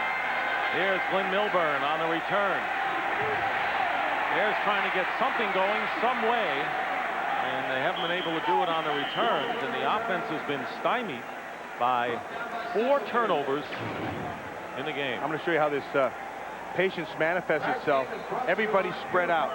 Look right here. There's nothing there. Sean King could have easily run. Instead, he stayed with the read, recognized that it was man, and then made that throw. And I want you to watch Warrick Dunn, 28. That might be the best hit we've seen all day long. And then once you get him down, he keeps him down. You can see how delirious the Buccaneers were that Keyshawn got the score. He's part of this team. Bears pressure on McNown, running for his life, so to speak, and it was Anthony McFarland who put the pressure on, the #1 pick of a year ago, who took Culpepper's place up front. Well, and you can watch him, number 92. He's bigger, he's faster, and right there, he just ran right by the guard, not even close. They just missed him right at the start of that thing. He's a big kid. Sometimes when you watch the tape, McFarland looks just like Sapp. That's good for the Bucs. McNown incomplete, and this time it was Ingram who was about 10 or 15 yards shorter, and this is a very rough outing at this point for McNown. Not all of it is fault, but remember, he's going up against the toughest defense he'll probably face all year. Well, and most importantly, he's one-dimensional right now. I mean, you're down to 8 minutes. You have 23 minutes left to go here. No huddle offense being run by the Bears, 3rd and 10. What a difference a week makes.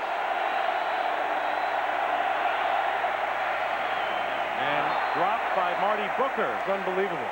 They don't want to catch it. Going through everybody's hands. That's not on McNown. That ball's right there. I mean, it would have been tackled for short of the first down, but at least catch the ball. Standing ovation for the Tampa Bay defense. And they've earned it. It's almost as if the Bear receivers know they're going to get a lick if they do hold on to it, and that's the kind of intimidation that the Buccaneers have brought upon opponents in this league. Bartholomew with the kick.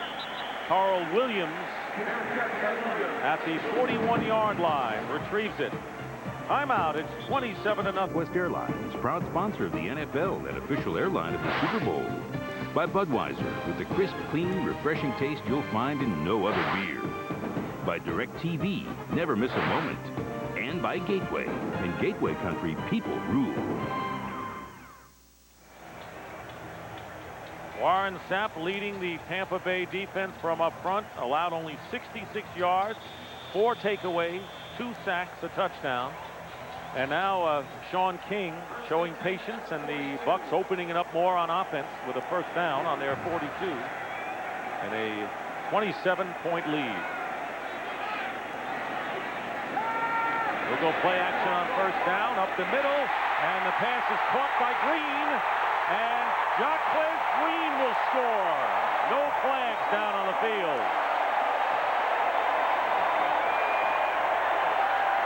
Now they're becoming an offensive juggernaut. It was smart. They came out, the Bears thinking they're going to pound the football. They take Parrish, their safety, walk him up and give him an 8-man front. Then they go with the play action and take advantage of that area that's vacated when Urlacher steps up. Now it's wide open. Now it's just a foot race, and there aren't very many guys other than maybe you and I, Dick, who can outrun him. Well, you could. I don't think I could. I'd fall short. 58 yards with the catch and the run. And Gramatica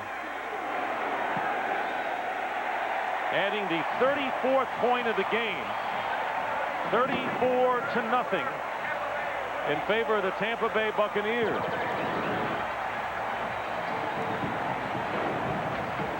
What a home opener.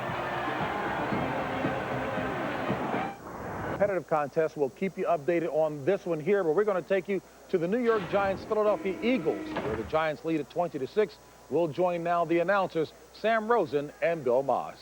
Welcome those of you who have been watching the Chicago Bears and Tampa Bay Buccaneers here in Philadelphia. The Giants are leading the Eagles 20-6 early third quarter. That's Amani Toomer on the reception, wrapped up by Bobby Taylor.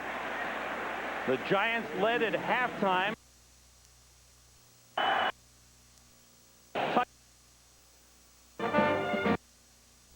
Collins to Amani Toomer.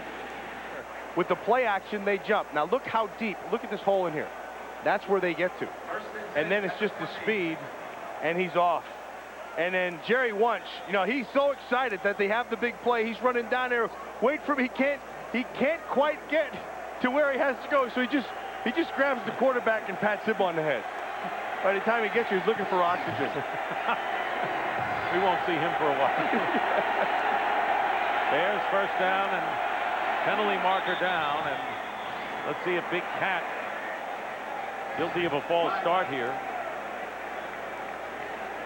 Bears started off in great field position, and the turnovers crushed them in the first half. False start, 71 offense, 5-yard penalty, still first down.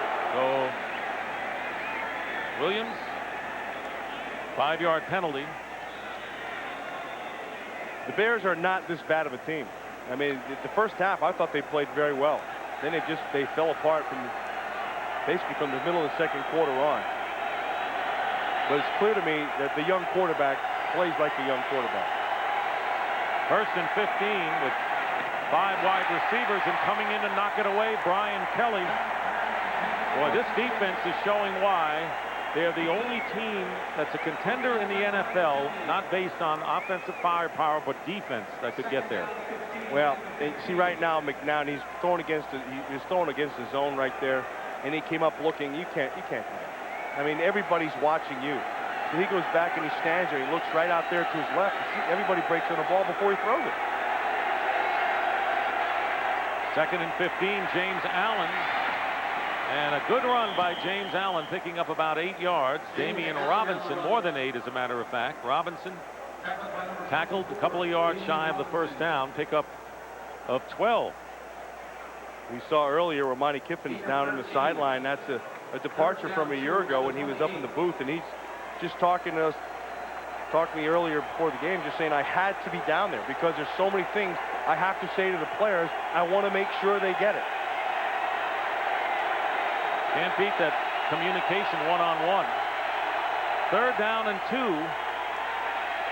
McNown will run for it and not get there. Anthony McFarland. And that'll bring up fourth down. Well, the Buccaneers with an opening day celebration today. Watch his eyes. He's looking right away. Bobby Bingham running the out. Rondé Barber had great position, so he had to pull off of it. See how he's looking the whole way? And now, once that's taken away, you already ran your deep receiver to that side. It's too late. Fourth down, and Brent Bartholomew will punt for the Bears. Carl Williams returning for the Buccaneers.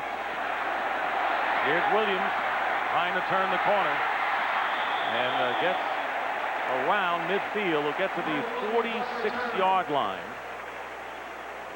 Coming up in the second half of our Fox doubleheader, the St. Louis Rams, who rolled up 41 points in a shootout with the Denver Broncos on Monday night, Matt, go to Seattle Husky Stadium to go against the Seahawks. Plenty of firepower there. The most explosive offense in the league. The fastest offense in NFL history, I believe.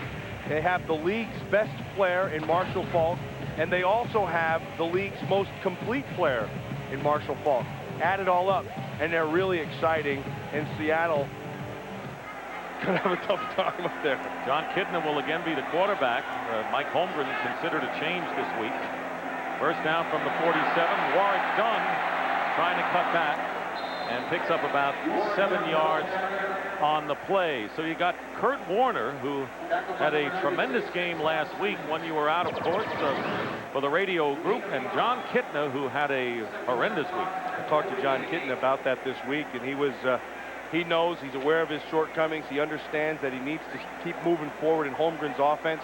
Kurt Warner, what was so impressive about him, as you can see, the three interceptions, he didn't even let him bother him. He came right back after that pick for a touchdown and went right back to work.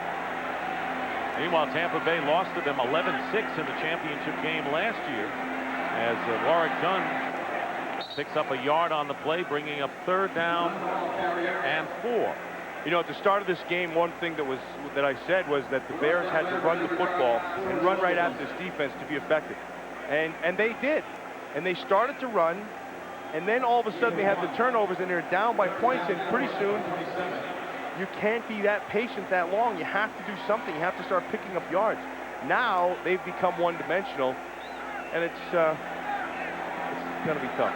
It's over, basically. 3rd down and 4 at the 47-yard line.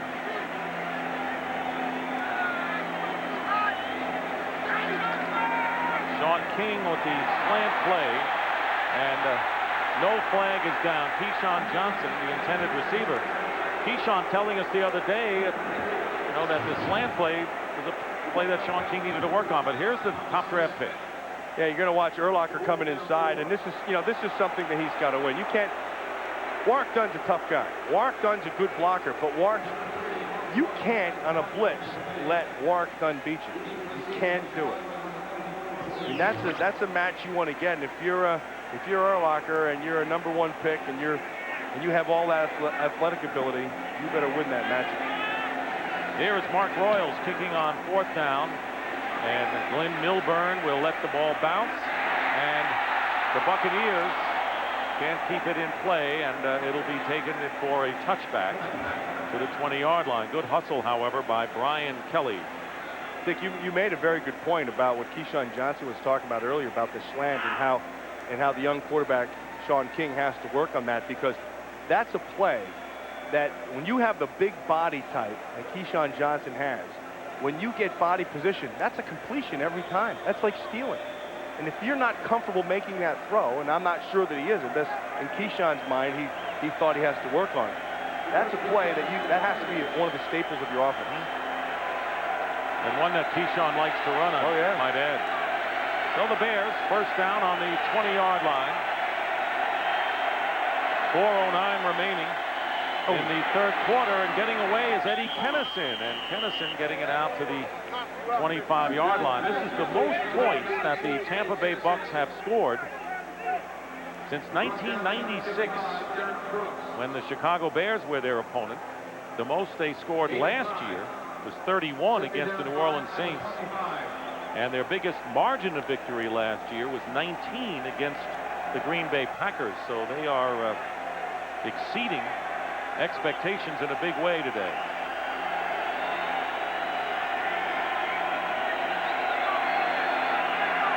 Rondé Barber just faked the blitz and checked them out of what they were going to run. 2nd down and 5. Ingram is hit before he can get to the 1st down. And right now, let's check in with James Brown in Los Angeles. JB? Hey, Dick and Matt, did you guys think this will be happening? Take a look at Kerry Collins' newfound delivery that Bradshaw talked about.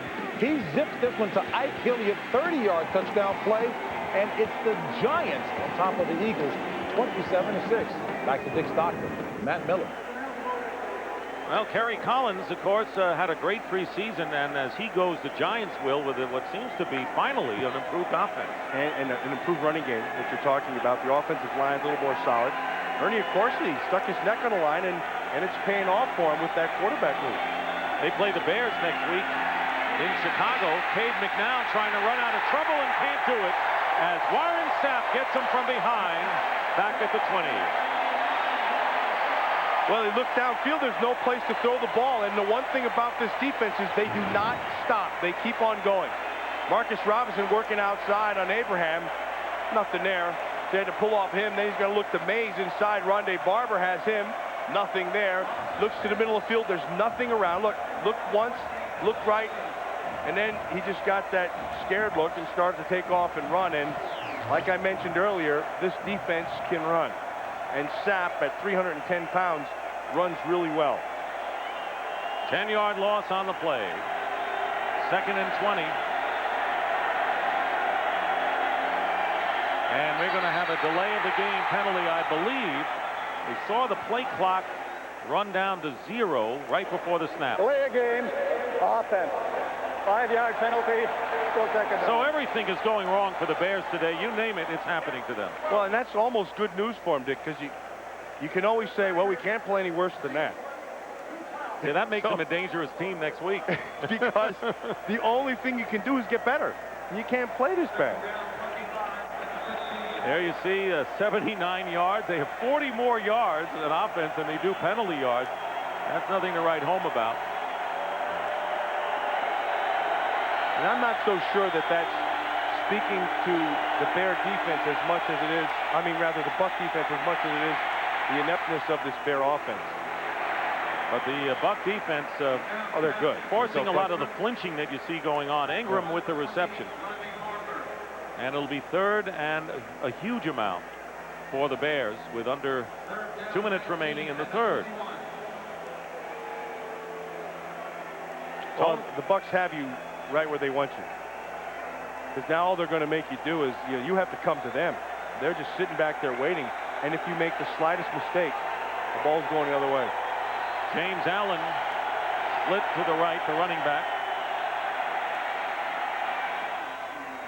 McNown with the completion to Des White. And that'll be about 12 or 10 yards short of the first down. And the Bears will have to kick it away. Dick, the loss, now you're going to take this loss because you beat yourself. And you're going against a better team. And, you'll learn from this one. But the one that's got to just kill them, they should have beaten the Minnesota Vikings. That was a game that makes a young team get better and gives them confidence. That one hurt. Bartholomew will be kicking, and you're absolutely right. And Dick Duran said, you talk to the team and you hope things sink in. Williams still on his feet, and down he goes. But they may learn some lessons from losing a game like they did last week against Minnesota. Not so much in this one. This one has been a blowout for Tampa Bay, but down the line when you have the lead. There's a good coach right there. There's Marty Booker, 86. They're looking. It's Rod Marinelli, the defensive line coach, and they have an excellent defensive staff there. They're what they do very, very well. Herman Edwards, Lovie Smith, Rod Marinelli, all of them, they do an excellent job of teaching, and I believe that comes from Tony Dungy, because to be a good coach, you have to be a teacher first. And all these guys teach under the old principle. In fact, it's written on his board. Tedious repetition of the simplest form is what he has written. And that's not the only thing written on the board. Holy smokes. Because we look at our film on Fridays in the defensive line room, and there is writing all over the blackboard in different colors. And it's all good coach speak, and it's all true. You're going to watch Marty Booker. He's going to take his shot right here, right there. He dives out and looks like he landed on that shoulder maybe.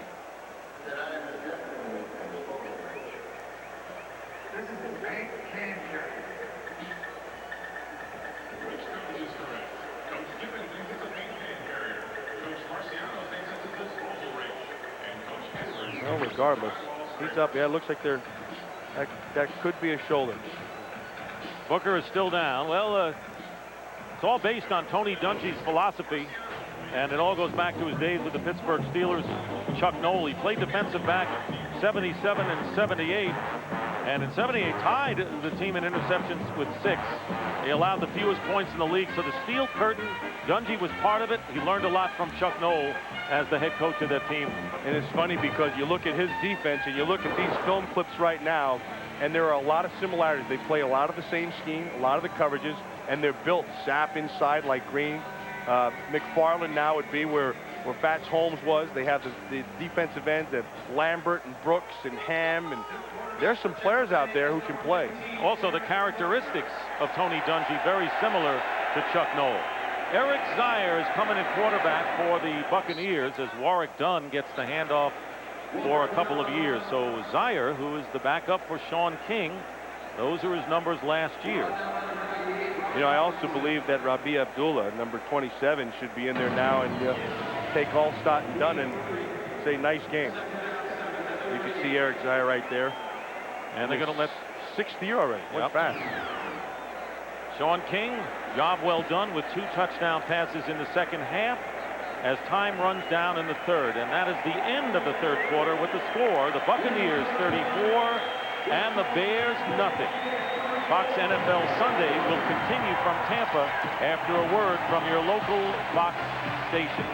34-0. Marty Booker has a sprained left shoulder, and he will not return as you look at ominous skies here in Tampa as we start the fourth quarter with a penalty. Ball start. 82 offense. That's 5-yard penalty, still second down. Dick Stockton, Matt Millen, Pam Oliver with you here at Raymond James Stadium, and it has been all Tampa Bay. Eric Zier replacing Sean King at quarterback, giving King the rest of the afternoon off. And Tony Dungy, good chance he might hold on here. He's 25-2 after leading after 3. Just a hunch you have? Yeah. I'm going to go out on a limb. I'll tell you that they're still looking for points against this team. It's been a long while. Second down and 12 as Warwick Dunn around the left end. 13 quarters that the Bears have not managed to score a touchdown. You know, just watching this defensive line, you've heard of the lifestyles of the rich and famous. How about some hairstyles of the rich and famous? You see Warren Sapp, he goes with the cornrows up here. Marcus Jones, he goes with the dreads. Dreads are popular. White down there, he's got that look going. Chidi Hanatu, he's got the most mature ones, but there's one that's missing, and that is the Anthony McFarland. He just goes with the just the little shave, let it go, the old-fashioned do. Real down-to-earth guy, McFarland. He's the newest one, though. Third down and 12, and here is Green with the catch and the first down. Right now, let's check in again with James Brown. JB. Take a little bit of the creativity that Donovan McNabb brings to the Eagles. Look at this move here. Nice spin move coming up in the pit. Yep, there it is. 15 yards to pay dirt. Little Wilt Chamberlain finger roll, but two-point conversion was not good, and Giants still on top, 27-12. Another one of the young quarterbacks, Sean King. We saw Culpepper, who last week McNown faced. You see McNown today and McNabb now. Well, we got some young ones, and we need them because our old guard is gone. Warwick Dunn on first down and a loss of 1. You're going to see all the new quarterbacks. The one thing they all do, number one, is they all move very well. So, and that's a started in the 90s. It's going over into the zeros, whatever this is, the new millennium. They all move well. They all have strong arms. It's just going to take them some time to start believing what they see in terms of reading. And that's with any young quarterback. But they all bring a new dimension. Another dimension, I should say. Been around. And a refreshing one. Second down and 11. Eric Zier, Riddell Anthony, and he was held by Thomas Smith. So that'll be pass interference called against the Bears. And a first down for Tampa Bay. That's a tough throw right there. That's 25 defense. First down. Thomas Smith is going to play him, and Anthony's going to kind of run. They're going to throw this ball behind him on purpose. It's kind of like that fade stop kind of thing where the defender can't be right, but he has to turn. He has to play the ball. He can't play the man. They're going to throw that every time. Ronde Barber with 2 sacks, a forced fumble, and a 24-yard fumble return for a touchdown. Donnie Abraham with 2 interceptions and a forced fumble. Those corners have been the stars today. As Warwick Dunn, he is the second half workhorse for the Bucs on the ground. Stopped by Brian Urlacher after a gain of 9. You Tampa Bay fans, get used to this. See that's Jeff Christie, and he's pulling from the center position. And he has a nice block on Urlacher, just drives him forward and allows him to get inside. And then Warren Sapp, you know, he's going to yak at anybody. He's always into the game. and he's going to let Thomas Smith know that, yes, that flag is on you. Up the middle run by Warwick Dunn, and it appears to be enough for the first down. Keyshawn Johnson with a touchdown reception. So is Jacquez Green. Those are Johnson's numbers today. Green caught one for 58 yards on a catch and run.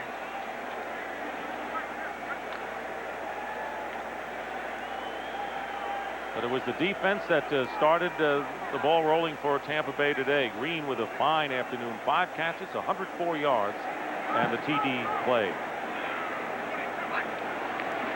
First down, Zaire to Mike Allstott. And Urlacher wouldn't let go. He made the play right. It's about time somebody wrapped their arms when they tackled him. Most people, for whatever reason, they just whack him. I think what you're expecting is you're expecting a collision, and so you brace for the collision. Urlacher does a good job. Keep driving, wrap the arms.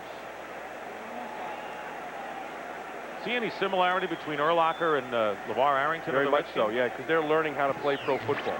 And it's not about athletic ability, and it's not how many things you can do or what you did in college. It's what you do right now at your position. And the NFL is a tough place to learn how to play a position. Second down and 6. Here's Allstott, and buried by Mike Brown. Once again, let's check on what's going on. James Brown in Los Angeles. Hey, Dick, the umpire, Matt Millen, has to like this play. Second touchdown by Jay Remersmer. Before going out of bounds, he extends the ball to break the plane in the field of play. Around the pylon. Scored indeed. Green Bay trailing Buffalo by 17. Back to Dick Stockman and the umpire, Matt Millen. It's Mr. Umpire to you, JB. Get it right. You know, I was taught at umpire school never to raise your arms for a touchdown. That is the side judge's job. Crash course he took. Look at Sapp. You know, Sapp is just conducting the whole sideline now. Very much into the game. Oh, yeah, he got the ice on the knee. He's done. He knows it. 3rd and 1. Allstott. Look at Allstott go. Look at him go. Touchdown.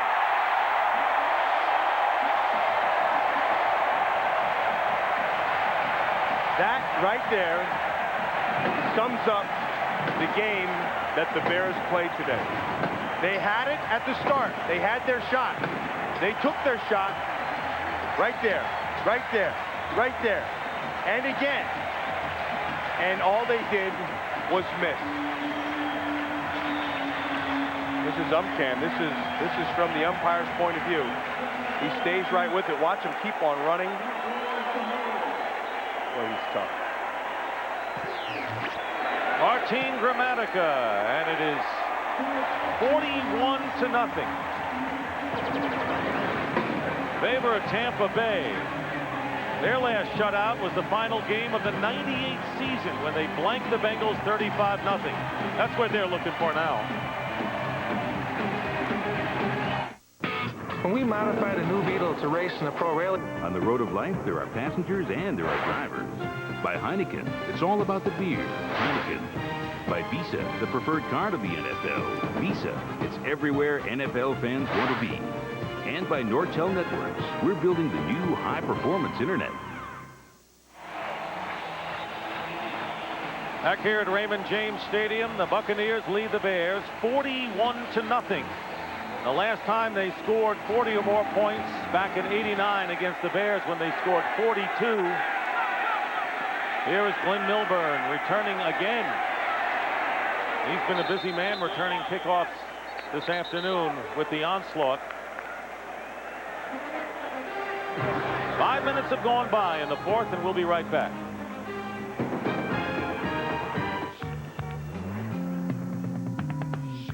With 10:03 to go, and they are going to take off Roosevelt Colvin, which second-year linebacker. Colvin's been playing pretty well too. I mean, he played well enough to keep a #1 pick off the field.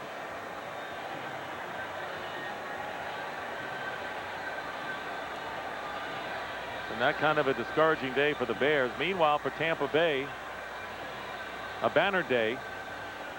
And you consider that they're looking to shut out the Bears, and they have 10:03 to go. The last time, as we mentioned, that they scored a shutout was the final game of the season at Cincinnati back in '98, but it's been 15 years since they've shut out an opponent at home. And that was a year back in '85 that they won only 2 games. They were 2-14 under Lehman Bennett, but one of them was a 16-0 whitewashing of the Cardinals in the final game of the season. It's amazing with the defense as strong as it is now that they didn't have a shutout all of last year. And, you know, they don't have it yet in this game either with 10:03 to go, but they're well on their way. Well, one thing for sure this one's over is to watch Jim Miller warm up. You know, the Bears, I said it earlier, and I'll say it again, it's Roosevelt Colvin getting taken off and getting the medical attention he needs. You watch him right there, number 59.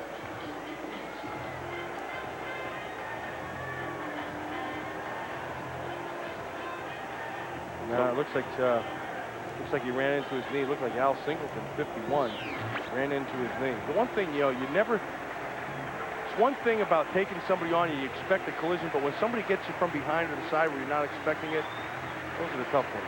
So Colvin being driven off, and earlier Marty Booker got hurt. Frankie Smith suffered a sprained right ankle earlier in the game. So it's been that kind of afternoon.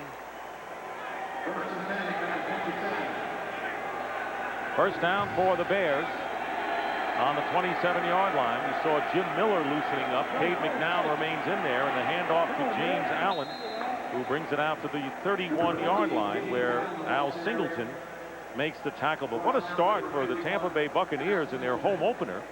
And the date that they're really pointing to, January the 28th, when Super Bowl 30 will be played right here at Raymond James Stadium, and the Buccaneers may be the best chance of a team playing on its home field in a Super Bowl that we've had in many, many years. Second down and 6. Again, they go to Allen. Allen, first down up to the 39-yard line. Malcolm Glazier and the Glazier family enjoying this opening day here. Well, he has a chance to enjoy it as right, because they've done seemingly everything right. Everything that could go right has gone right. It makes for a pleasant afternoon when you own the football team. The word on Colvin, a sprained left knee. And we hope it's nothing more. First down at the 39. Pressure on McNown. And he gets this one off. It's complete to Macy Brooks. And a gain of about 6 or 7 yards on the play. James Cameron, the director of The Terminator, brings you his new series, Dark Angel. The 2-hour premiere kicks off Tuesday, October 3rd, 9 o'clock, 8 Central, right here on Fox.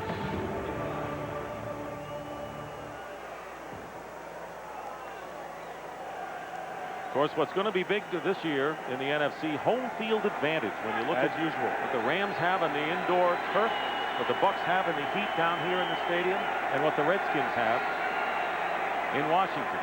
McNown takes off on a quarterback draw. Cade McNown heading for the sidelines and runs into a photographer. Good hit by that cameraman. Hope he's got a picture of it. You all right? Yeah, thanks. Damian Robinson on the hit, a gain of 30 on the play. This looks like last week in Minnesota. He just took off and ran. They created the seam right there. Does a good job of using his vision, just getting out to the outside. Watch him finish the run. That was the longest run of his career. You're down there at your own risk. Curtis Enos in running back. Bears want to score. You know the Buccaneers want the shutout. First down at the 24. That's the only thing hanging in the balance in this game. And the pass incomplete. It was intended for Dustin Lyman, the rookie tight end. Incomplete. Second down, 10 at the 24. And if the Bucs are going to get the shutout, a lot of their reserves are going to have to get it they'll done be the ones who've done it. And don't underestimate. There's an eligible receiver. Weekman, he's reported in. Don't underestimate what that means to a team and to a defense. There's a lot of pride, and that pride will flow through the guys on the field, but also on the sideline. You better believe that Warren Sapp wants that as much as anybody. Look how long it's been since they've blanked somebody. Second and 10, Enos. nothing. Third down coming up as we get close to 7.5 minutes remaining in the fourth quarter. Steve White, who had been a starter before Marcus Jones took his place at defensive end. You're going to watch Steve White. He's going to come from the left side of your screen. Weigman's going to try to just turn it into a lead. But see what's happening right there. White is right there, and he stuffs it. Damian Robinson was right there. But the line of scrimmage isn't moving. The backups are stuffing that line right there. There's no movement on the line. Out of the shotgun on 3rd and 10, where the Bears are only 1 for 9 on third down conversions, and the Buccaneers will call a timeout with 7 minutes remaining in the fourth quarter and a 41-0 rout in progress. They came with a blitz. Big Cat Williams had to go inside. That means you're turning the outside man free. Cade McNown knew it, and he did a good job of getting rid of the ball. The problem is he threw a 3-yard pass. Well, the Bears are going to try and get some points here. Paul Edinger, the rookie, from 42 yards out. And the kick is going to be no good. It's off to the right. So Edinger, the rookie kicker from Michigan State, misses, and Warren Sapp's defensive unit is still safe. They still got the shutout going. We'll be right back.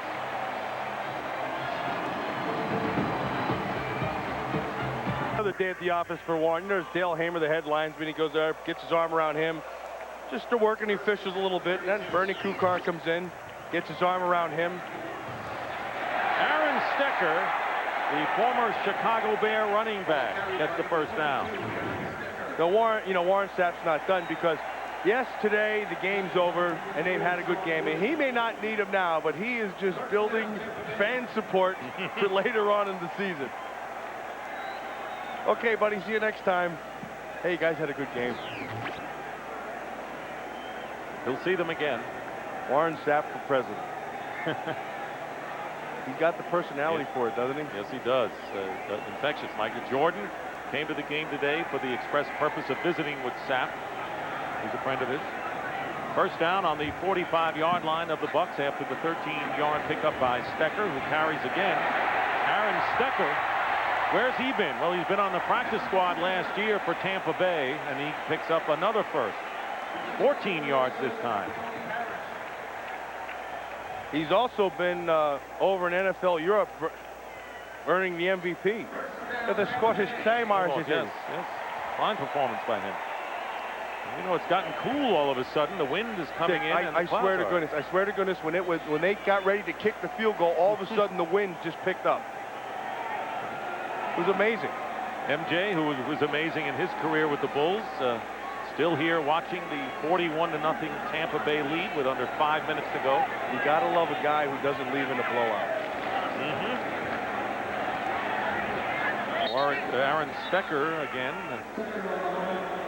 Sean Harris with the tackle. 41-0, and there were two of the key operatives, Keyshawn Johnson and Sean King. King running for 1 touchdown and passing for 2, including 1 to Keyshawn in the third quarter. That was a good throw he had to Keyshawn. Boy, he stayed right with that thing. Stayed on the coverage, knew where he had to throw it. Got it up nice and high. And well, who knows what's going through the mind of Brad Culpepper, who thought he would be a Buccaneer this year. Turns out to be a Bear, coming in here and seeing his team getting whacked by his former team. 2nd and 10 at the 41. Nearly 4 minutes to go, and the pass by Zaire incomplete, but pass interference. Carl Williams, defended by Thomas Smith. He has had a rough day today. Yeah, he has. Pass interference, 25 seconds. First off. Watch him on Carl Williams. Nice position. Good hand. Did a good job. They're just going to call that because he didn't play the ball in time. That's all. That's very correctable. And Tom Smith's a good corner. Tom Smith has a lot of good play in front of him. Former Buffalo Bill did not practice toward the end of the week with the hip pointer, and you talked about how painful that could be. But he's out there nonetheless. First down for the Bucs on the 30 of the Bears. And here's the running play to Stecker. Tampa Bay with the 4th most points they have scored in their history. The 24-yard fumble recovery and return by Rondy Barber. Defense first quarter. And then Keyshawn Johnson with his first TG catch in a Buccaneer uniform. Then Jacquez Green, 58 yards on the catch and scamper. And they weren't done yet. Allstott with one of his patented runs, breaking tackles, going in to score. And a 41-0 rout for the Buccaneers with 3:25 to go in the game.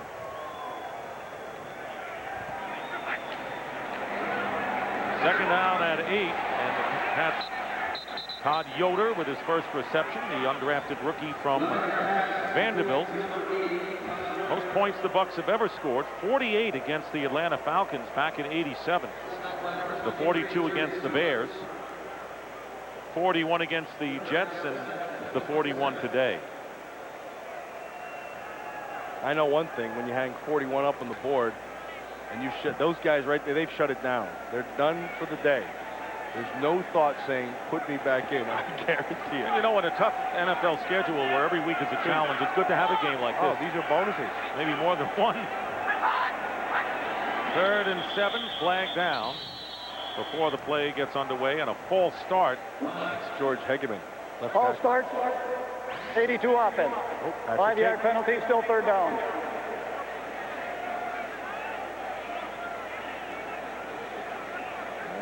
Guy's done.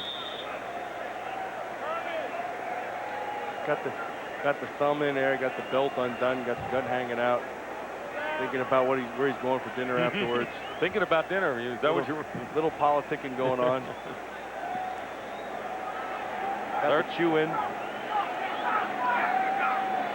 3rd and 12. Eric Zier has been in at quarterback. And the pitch to Stecker. And down he goes, and finally run down by Walt Harris. So 4th down coming up. And we're getting close to the 2-minute warning for the Bears. It will be a very quiet flight back to the Midwest, but they know they've got the Giants next week at home. They'll go in 0-2 on this young season. And still, the Tampa Bay Buccaneers are the only team they did not beat in division play last year. And they have only one more shot against them. 2-minute warning here in Tampa Bay. We'll be right back. Full. Full. Full.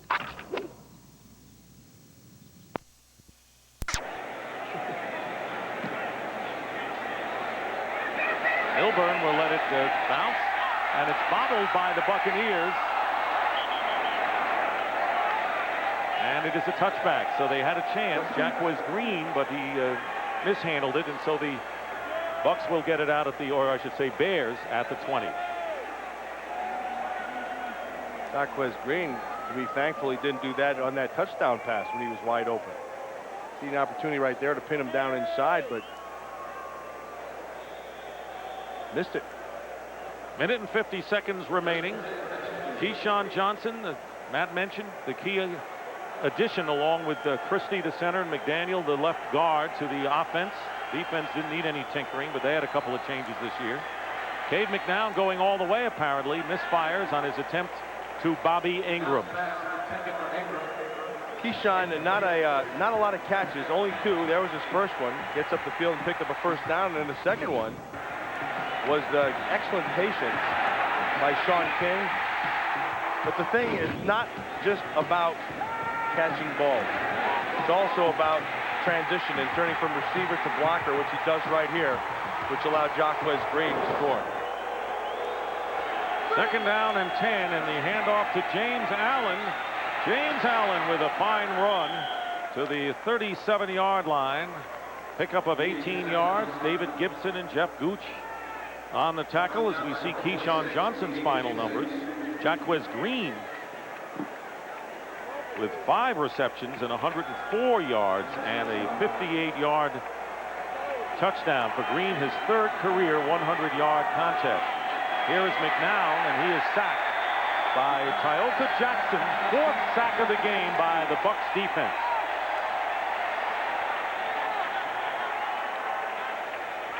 with 1:11 to go in the no huddle coming up for the Bears. Lynn Milburn checks in on the offense. This pass is caught by Macy Brooks to the 41-yard line. Defensively for Tampa Bay today, Donnie Abraham with 2 interceptions. Third time in his career he has managed that.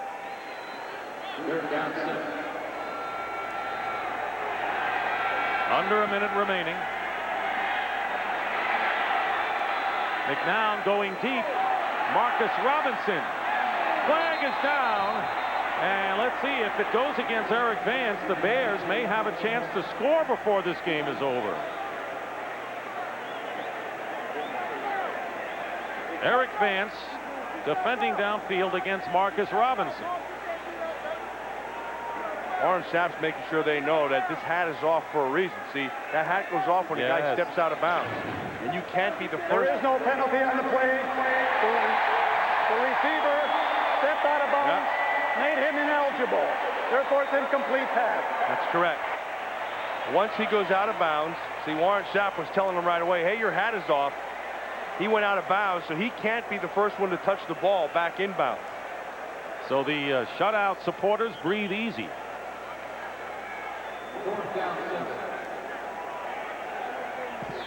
It is 4th down, though. 4th down and 6.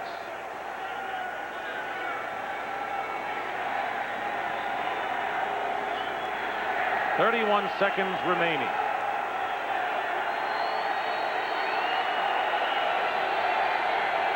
Dave McNown, 50% completions today, 88 yards. And a lot of drops. Yes. A lot of drops. You're going to watch him down here. Right there, he goes out of bounds. And once he's out, he can't be the first guy to touch the ball once it's thrown again. So once he's out, he can't catch it. Somebody else can touch it first, and then he can come back in. Well, it's 41-0 in this crowd. What's left of it on its feet. This is a big play on 4th and 6. Pass is caught. It'll be a first down to James Allen. Bears still have 3 timeouts, but they're lining up without the huddle and the clock running. Yes, there is some drama left in this one, folks.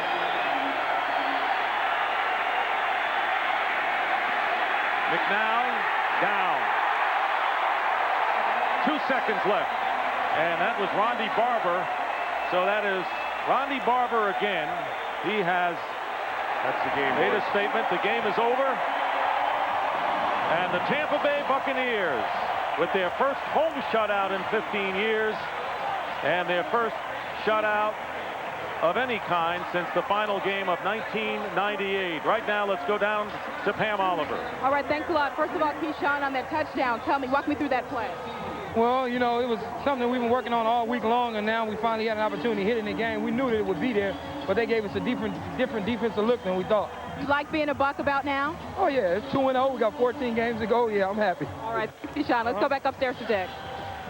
All right, thank you very much. So what a home opener, Matt, for the Tampa Bay Buccaneers on both sides of the ball today. Yeah, there's no question, but I think the biggest thing, though, is the turnovers early, because that just turned this whole thing into the favor of Tampa Bay, because the Bears are not this bad. In fact, they're not a bad football team at all. They do some good things. They just didn't do them today offensively. They made their mistakes, and that was the difference in the game. You cannot beat